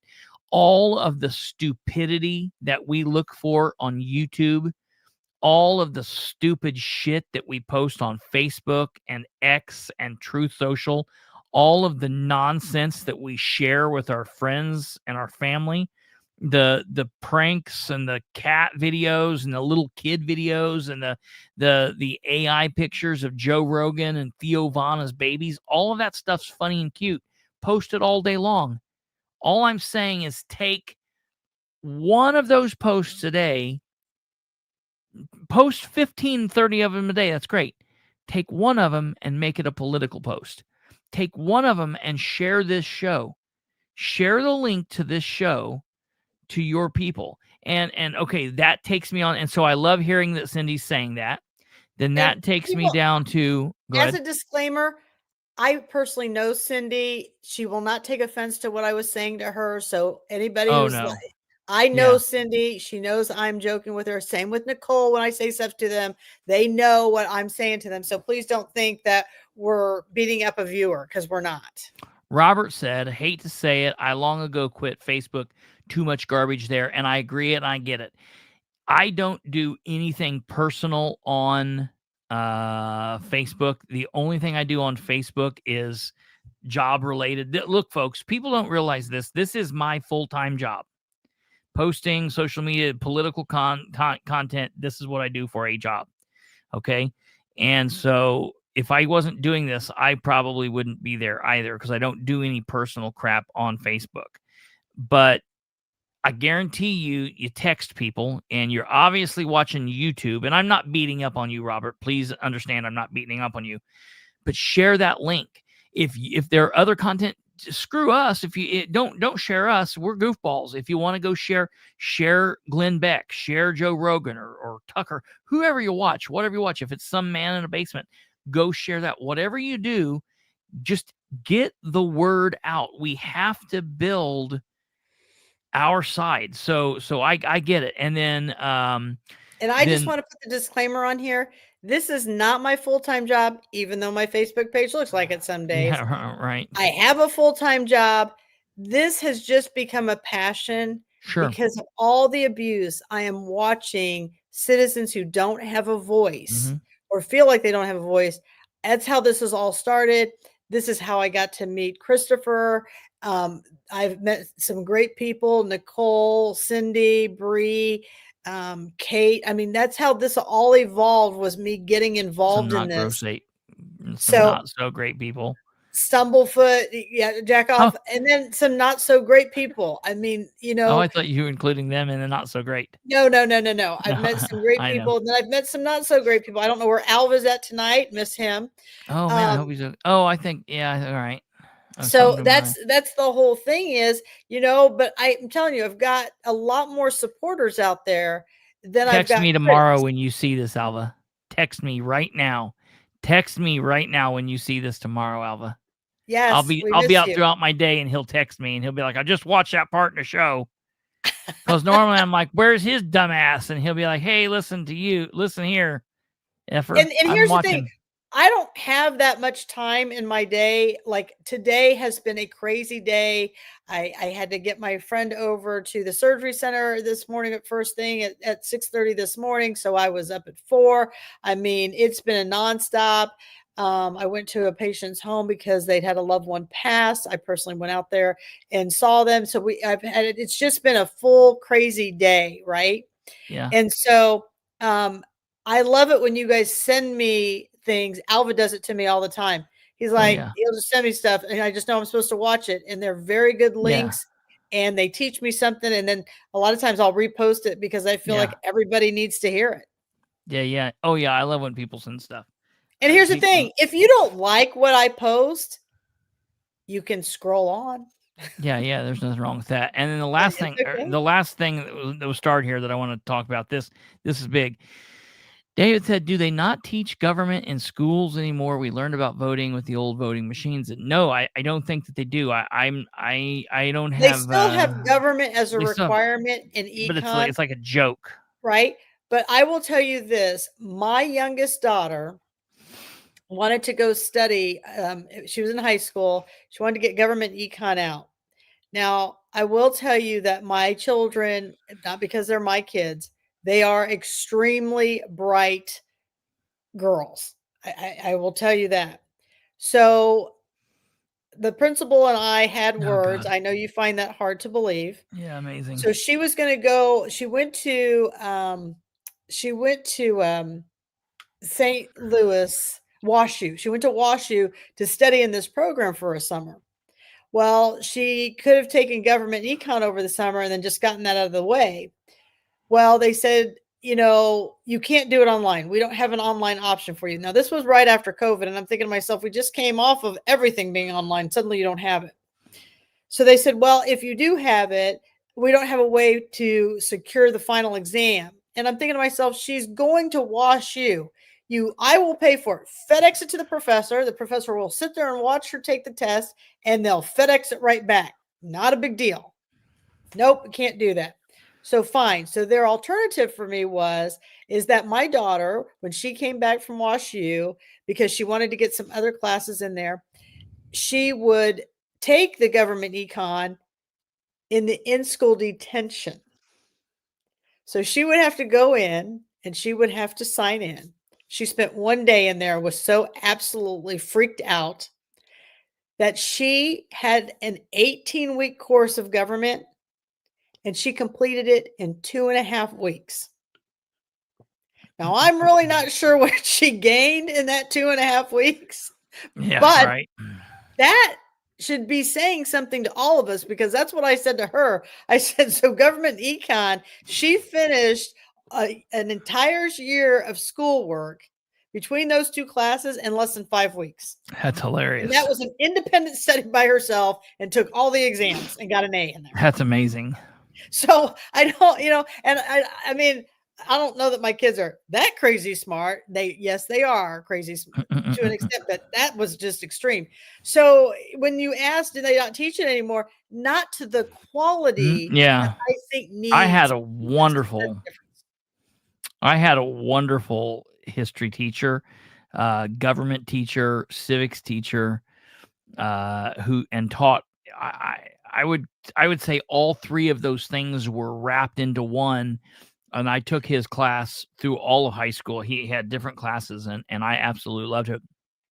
Paul Orchard from Delta High School. Mr. Orchard, shout out if you're watching or listening. I know sometimes he has in the past, so always the very best. I was like this well beforehand, but yeah. Yes, absolutely. Well, I want to tell you this. So I want to hit this because this is important, and I understand where he's coming from. But I want to talk about this.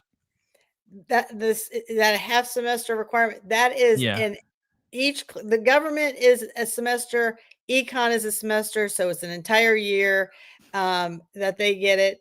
It's part of their curriculum. There's not like extra cost for it. So yeah, I mean, it's not an elective. Those are mandatory classes in order for you to graduate.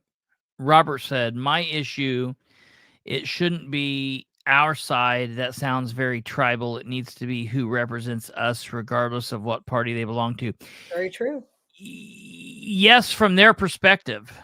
From their perspective, when they are in, once you're in office, the R and the D should go away, and they should govern as they're governing all people. That's their deal. Now, on this side of things, I'm not an elected official, and I can talk to people that are Democrats. I can talk to people that are socialist. I can talk to people that are communist. I can talk to people that are progressives, that are liberal, whatever thing you want to say. I'm not trying to make them stronger. Listen, this is not a straight down opinion. This is not a straight down the middle situation here. I'm not trying to give you the best of both worlds. I have an opinion. I am biased. This is definitely a biased deal, and I'm not speaking for Katherine or anyone else. It's my show. I'm telling you, this is a thing, and it's definitely one-sided. Now, we will be polite to people, and we'll also fight with people. I don't do whatever. That's fine. But I have a way that I think that things should go, and I want to make that stronger, because there are definitely people out there that are absolutely fighting against what I feel is like a way of life. And I'll take it a stretch farther. I am so inclined that I believe that it's a fight that is between the absolute oldest adversary there is, and I don't know where everybody is spiritually or not, but I'm meaning this is a fight between good and evil in my mind. And so, yeah, no, I'm not trying in any way to strengthen the evil side in any way. So I want to be very clear on that. I can be kind to all people and be willing to talk to all people, and I'll hear everybody out. But I do want to make us, meaning our side, and I want to welcome people to our side. And I believe that you can be Democrats and be on our side. You know, I don't believe that you could be liberal progressive thinking and specifically be on this side of things. But there are people that are liberal that I get along with. There are people that are progressive that I get along with. We just disagree about things. And this is what I want to explain to somebody. Some of you may have been watching. I did a couple live videos that had nothing to do with politics the other couple of days about a medicine called, or a natural non-FDA approved called Calicurb, for like the GLP-1 for weight loss. And so I had somebody get on there about that, and they just are a critic. I mean, they just don't like me, and I've never met the person. And so she says, and Catherine's on here promoting this herb, of course, and it's not even FDA approved for weight loss. That's what all political commentators do. So buy this herb. Do you need low T? Right. So here's what my response to her was. My response is this: marijuana is not FDA approved. But people seem to sell it, smoke it, and do whatever they want with it. Cook it, whatever, right? Makeup is not FDA approved, and people keep smearing it all over their face. Now, on that same note, Fen was FDA approved. We've had plenty of blood pressure medicines that were FDA approved. What happened to those? Some of them got pulled off the market. Why? Because they killed people. Mm-hmm. So just because this all or none, this all or none, one size fits all, it doesn't work. It's the same thing with, we all have to be Republicans. We all have to be Democrats. It doesn't work that way. That's why in the general, we get to pick who we want, whether it's a Democrat and Republican, and nobody's supposed to know that. So I just want everybody to know is you are welcome to come on my page, on my forum, and debate with me. But if you think that you're not going to get a harsh response sometimes, well, you deserved it. I mean, if you're going to deliver something to me and try to discredit me, I'm certainly going to come back with some data. And that's the one thing I've said. Show me your education level, show me your research, and then we can have a discussion about that. So again, I don't think my education's any better than anybody else's. I just think that, I look at things from a different viewpoint. You people, you've seen Chris and I go at it. I mean, there's things I don't agree with him, just like tonight about this Board of Works things. I'm like, I'm calling you on that because people do get paid that. You're not understanding what I'm saying. I'm saying they should not. You're still she doesn't listen. That's the problem. No, they I know should what you're not saying. get paid. And, and David I know what you're saying, should, even if they do, he shouldn't get paid $114,000. The point is that when we don't agree, we can have a conversation without walking away hating each other and not being able to come to a conclusion. It doesn't mean we have to agree. Yeah, right. But we've taught several people tonight, I think, like where to look for salaries. I mean, it's a great thing. And that's why I love it when we're on here together, because we can have these discussions, and then Stubblefoot keeps us in line and says, marijuana doesn't need government approval. There you go. I mean, so anyways, very true. Christopher says I ramble, but I just wanted to put that out there. Oh, no, I don't say. All these people watching say that. I'm just the messenger. So, but you know what? They remember it. Something like that. It's definitely a show. I'll say that. No, the only thing I remember is literally the only thing I take away from the show is Beeman's a terrible sheriff. David Icke shouldn't be making $114,000. That's the only two things I remember hearing. Jealous. Okay, so I want to show this article on the front page of the Herald Bulletin. Yes. Where are we looking at before we get out? So that everybody knows, Beckwith was in town last night. I hope you were watching your kids, or maybe you were not. I don't know. Hide your kids, hide your wife. So I don't know what's going on. And I'm just kidding because I don't know what's going on. What should we be doing? And Diego was here. So your two top was he dogs, in for that thing? They were both here for Faith and Freedom. Whoa. No.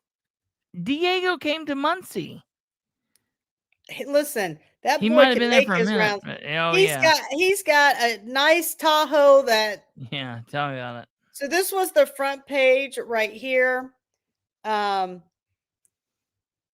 kind of the headlines of what was going on. And then you read down there kind of what he had to say.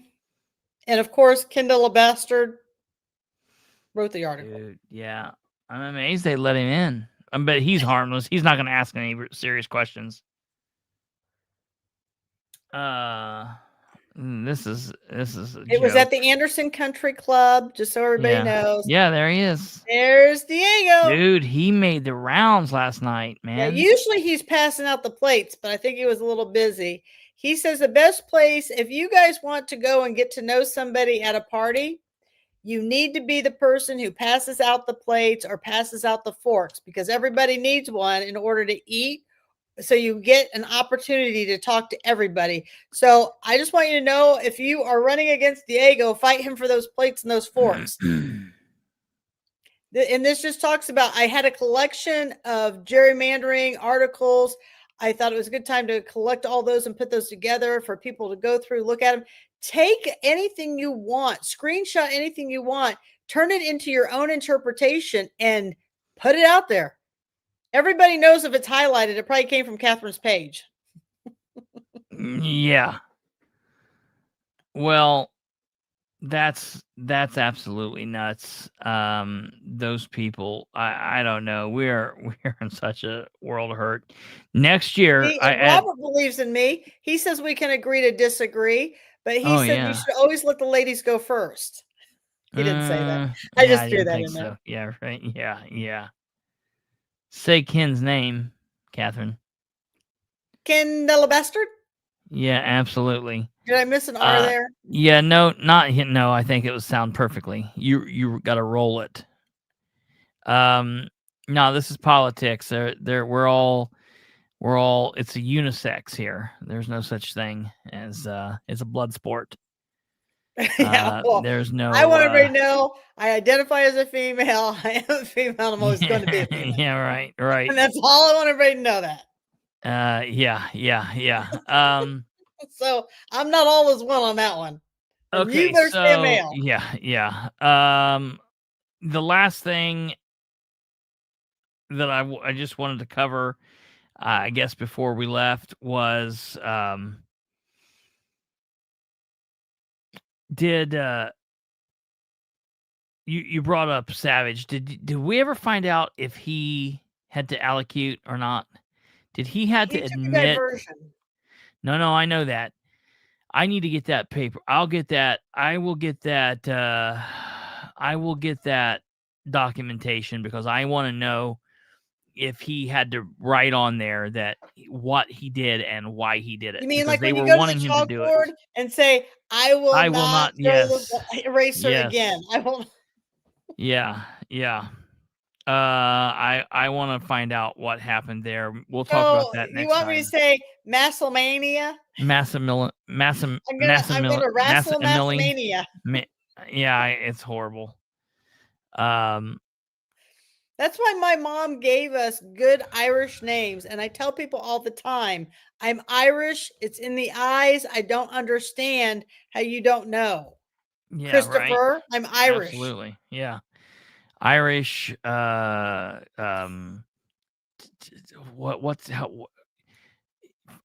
are from Ireland. What's from Thailand? Taiwanese? I'm a Japper. From Thailand. No, I'm Japanese Irish. From Thailand. No Chinese. And for those of you watching, Kristopher jokes all the time because he thinks we all look the same. Yeah, I'm as racist. Damn it! I just stabbed myself with a knife. I'm because as that's racist your karma. as it gets. That's what you get. Yes, that's what they're telling you. You better quit making fun of me. Yeah. Well, no, because I know you're not really. I know you're not really from Taiwan. You're Korean. So that's. But I just want you to know that I love everybody who watches and lets me come on here. It wasn't when Kristopher called me tonight and he says, well, what do you want to talk about? I said, we don't have to do total Madison County tonight because, Kristopher hasn't been on. So talked about. We can gel the two. No, we didn't. We talked about we talked about Delaware County getting ripped off because you are making people work without getting paid for their job title. That's definitely true. That's definitely true. Well, as long as David Ikes is getting $114,000, everything's happy. I'm not a hater. I am. Well, that's what? That's a personal thing. That's a you thing. I'm just saying. We all should. That's the thing we're trying to. I want to ask the audience. I know everybody is innocent until proven guilty, but will Micah Beckwith, now I want a 1 for yes and 2 for no. Will Micah Beckwith finish out his 4-year term? So I've said this. I'm going to say this real quick while you're going to your keypads and answering. All night. I am giving it to the public now. But we've not said this. And I want them to answer. I want to know, and let me just will tell you why. Finish out? Because I want their voice and I want their vote. One, he will finish out. Is it 1 he will? 1 is yes, 2 is no. One he will finish out, and 2 he will not. So 1 he will finish out his term, and 2 he will not. There were some people saying that they didn't think he's going to finish. There were some people saying they didn't think he would finish out the year. I will tell you, just because of where we are, just because of the fact that it's November, basically by mid-month, everything will stop. Everything will stop in mid-month, and then nothing will start until like the 3rd of January. So because of where we are, I don't agree with you. Now, it may stop like them, Yeah. like, because we know, like, Madison no. County, the council doesn't meet in December. Yes. They have a meeting. That I agree with. Yes. But I think Yes. more and more of personal stuff is going to come out. It's Yeah. only going to No, heat I up. know. I'm just saying though, but nothing's going to put the parties. Everything will be pushed over into the first year. So because I used to say, like, I could see him bowing out before the end of this year because we've I made don't it till think he'll November. resign. I'm not saying that. I'm just saying.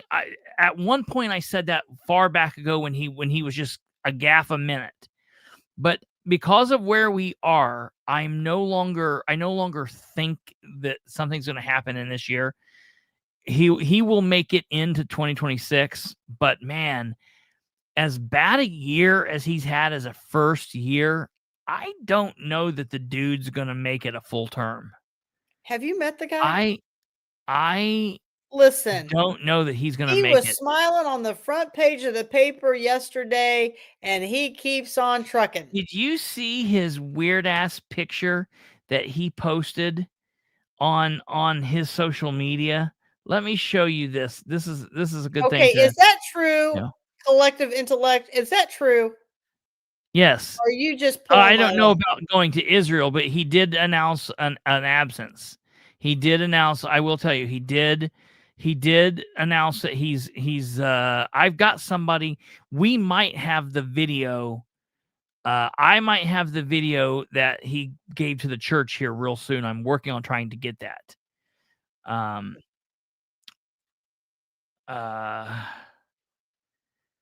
You need to go to Life Church Yeah. and check it out. What do you mean? Like, it might be where you like to go. What are you talking about? You need to You go know to I'm a Life. Christian, correct? Okay. Well, I'm confused. I've been to church before. You I've been have? to church. I'm not going to go to his church. But you haven't been to Micah Beckwith's church. Weird shit goes I've on been to there, I've Micah heard. Beckwith's church. Weird shit. That's not a place for me. I can smell it from here. They've got some creepiness going on there. No, look at this. I want you to look at this weirdness. It's because they're all in the Freemason. And if anybody on here is on the Freemason, my apologies, but that's just the reality of it. That's not got anything to. I don't know what that would have to do with it. What does that have to do with it? What, that he's a Freemason? Yeah. They just say that's a different kind of club. I don't know. I'm not a Freemason. Can girls be a Freemason? No. You could be an Eastern Star. Can girls be a priest? No. See the connection? What? I'm just saying. No. I identify as Catholic. Okay, but okay. What do you mean you identify as Catholic? Explain to me what that means. I'm just saying I identify as Catholics. And do you routinely go? Like, have you went through all of that? Were you brought up and raised Catholic? I'm Irish. Yeah, yes, I'm aware. No, oh, good Lord. Ooh. So my girls went to Catholic primary. Your girls did. Yeah, and so I went through some of it. I didn't do all of it. All right, I get you. Look at this weird shit here. This is what St. he Catherine posts right there. This is what he posts today.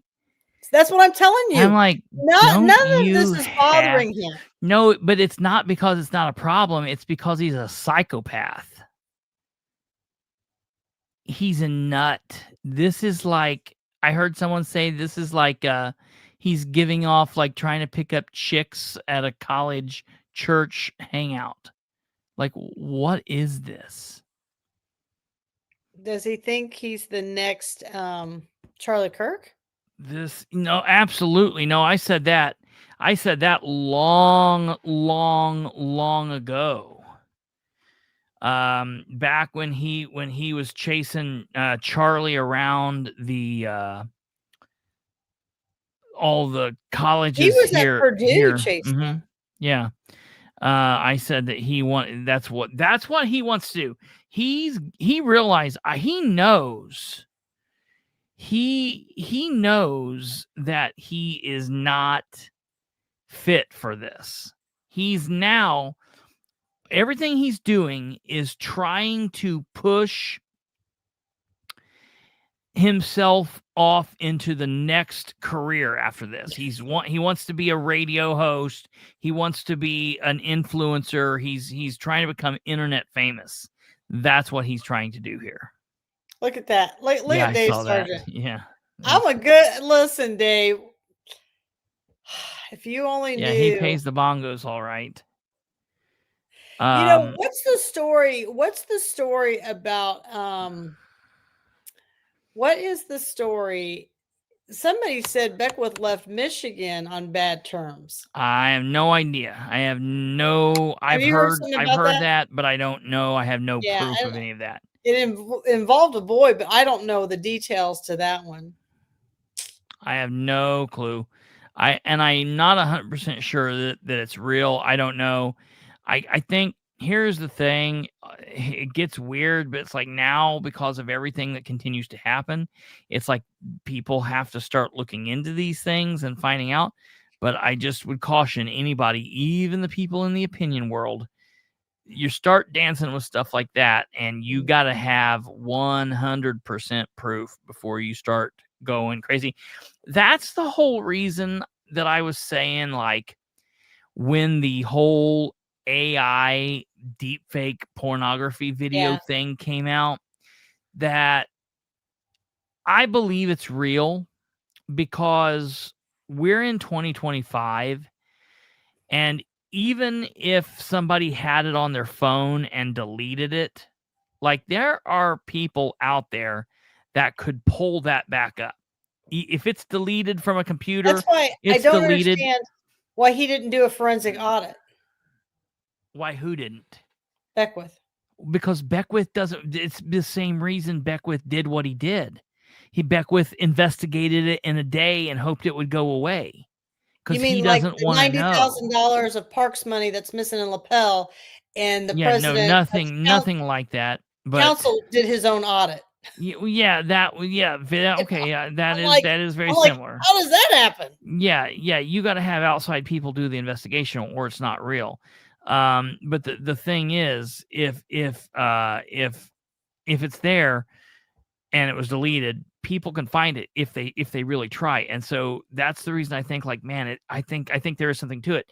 And then the fact that people were saying way back in August that there was a grand jury investigation into this. Rob Kendall was out there saying there's a grand jury investigation into this.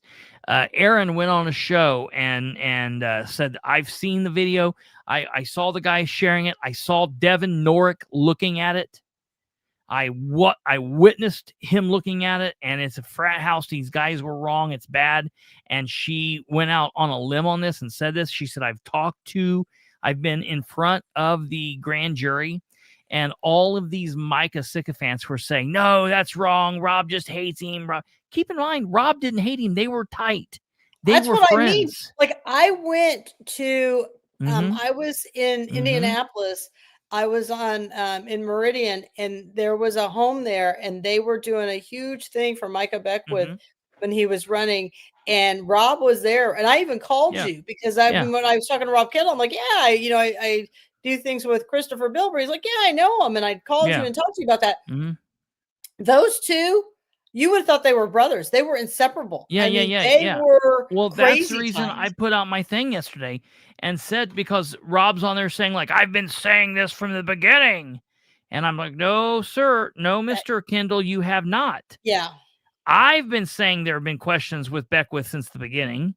And I will give him credit. He came around. But he was a strong supporter. He was a strong supporter of Braun. Yeah, and that's Kendall and I had a little bit of a falling out. We had a pretty big battle over this. I remember that. We've been cool. And so he's come around. We all get duped. We all get duped. Yeah, there are no friends in politics. I supported Diego. What was I thinking? But at the time, and here's the thing people need to understand. Sometimes when you look at the two candidates, Mm-hmm.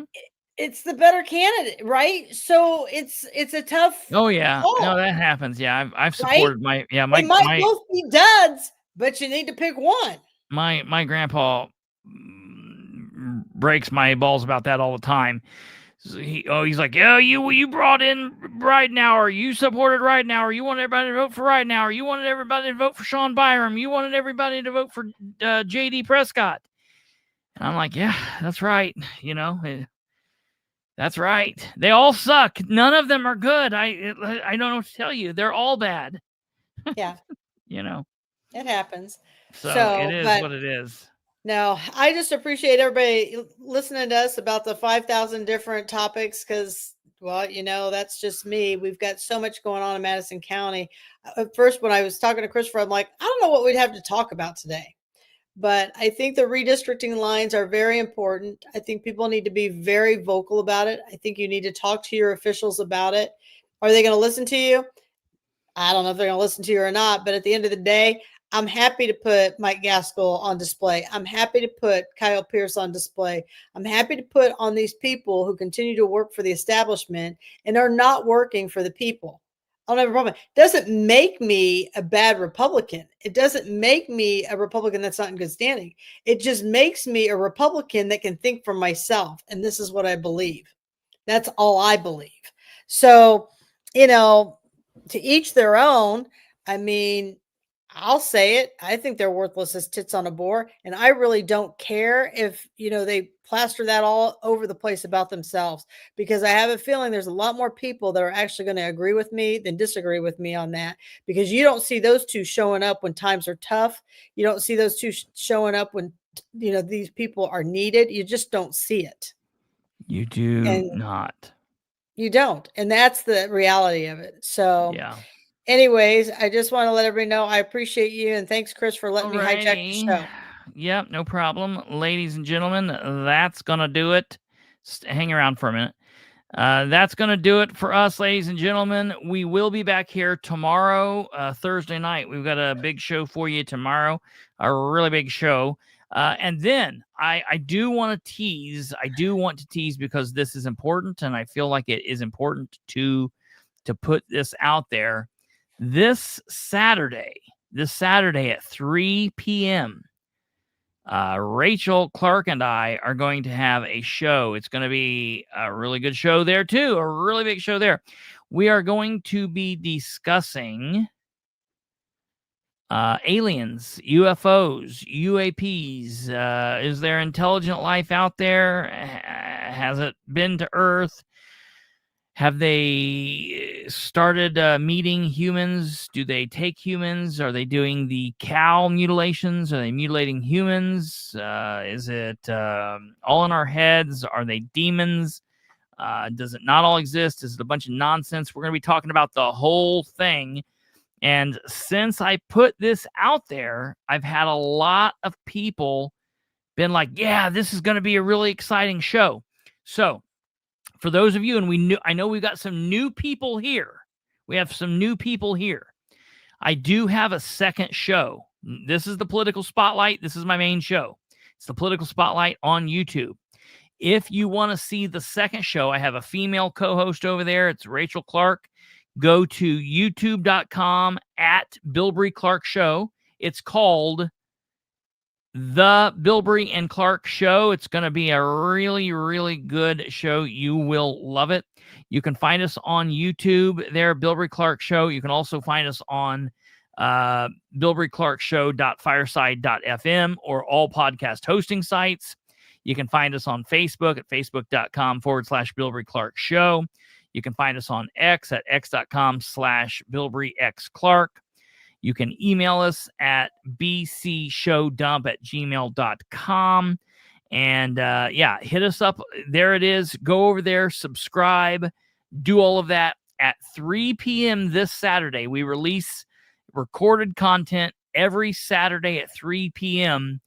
This Saturday, episode 5, The Truth Is Out There. You guys can't wait. Yes, we are going to talk about that 3i atlas, that whole big deal. That's one of the things that we're going to be talking about. So if you're interested, check it out. It's on YouTube, the Bilbrey and Clark Show. The Bilbrey and Clark Show. It's very cool. Check us out. We've got a couple of episodes over there. So for you newbies, if you're not done listening to me babble on, I've got a co-host over there. We've got some content. Go check it out. We'll see you there 3:00 Saturday. But before then, we'll see you back here tomorrow night at 9 p.m. You guys take care. Have a great evening. God bless each and every one of you.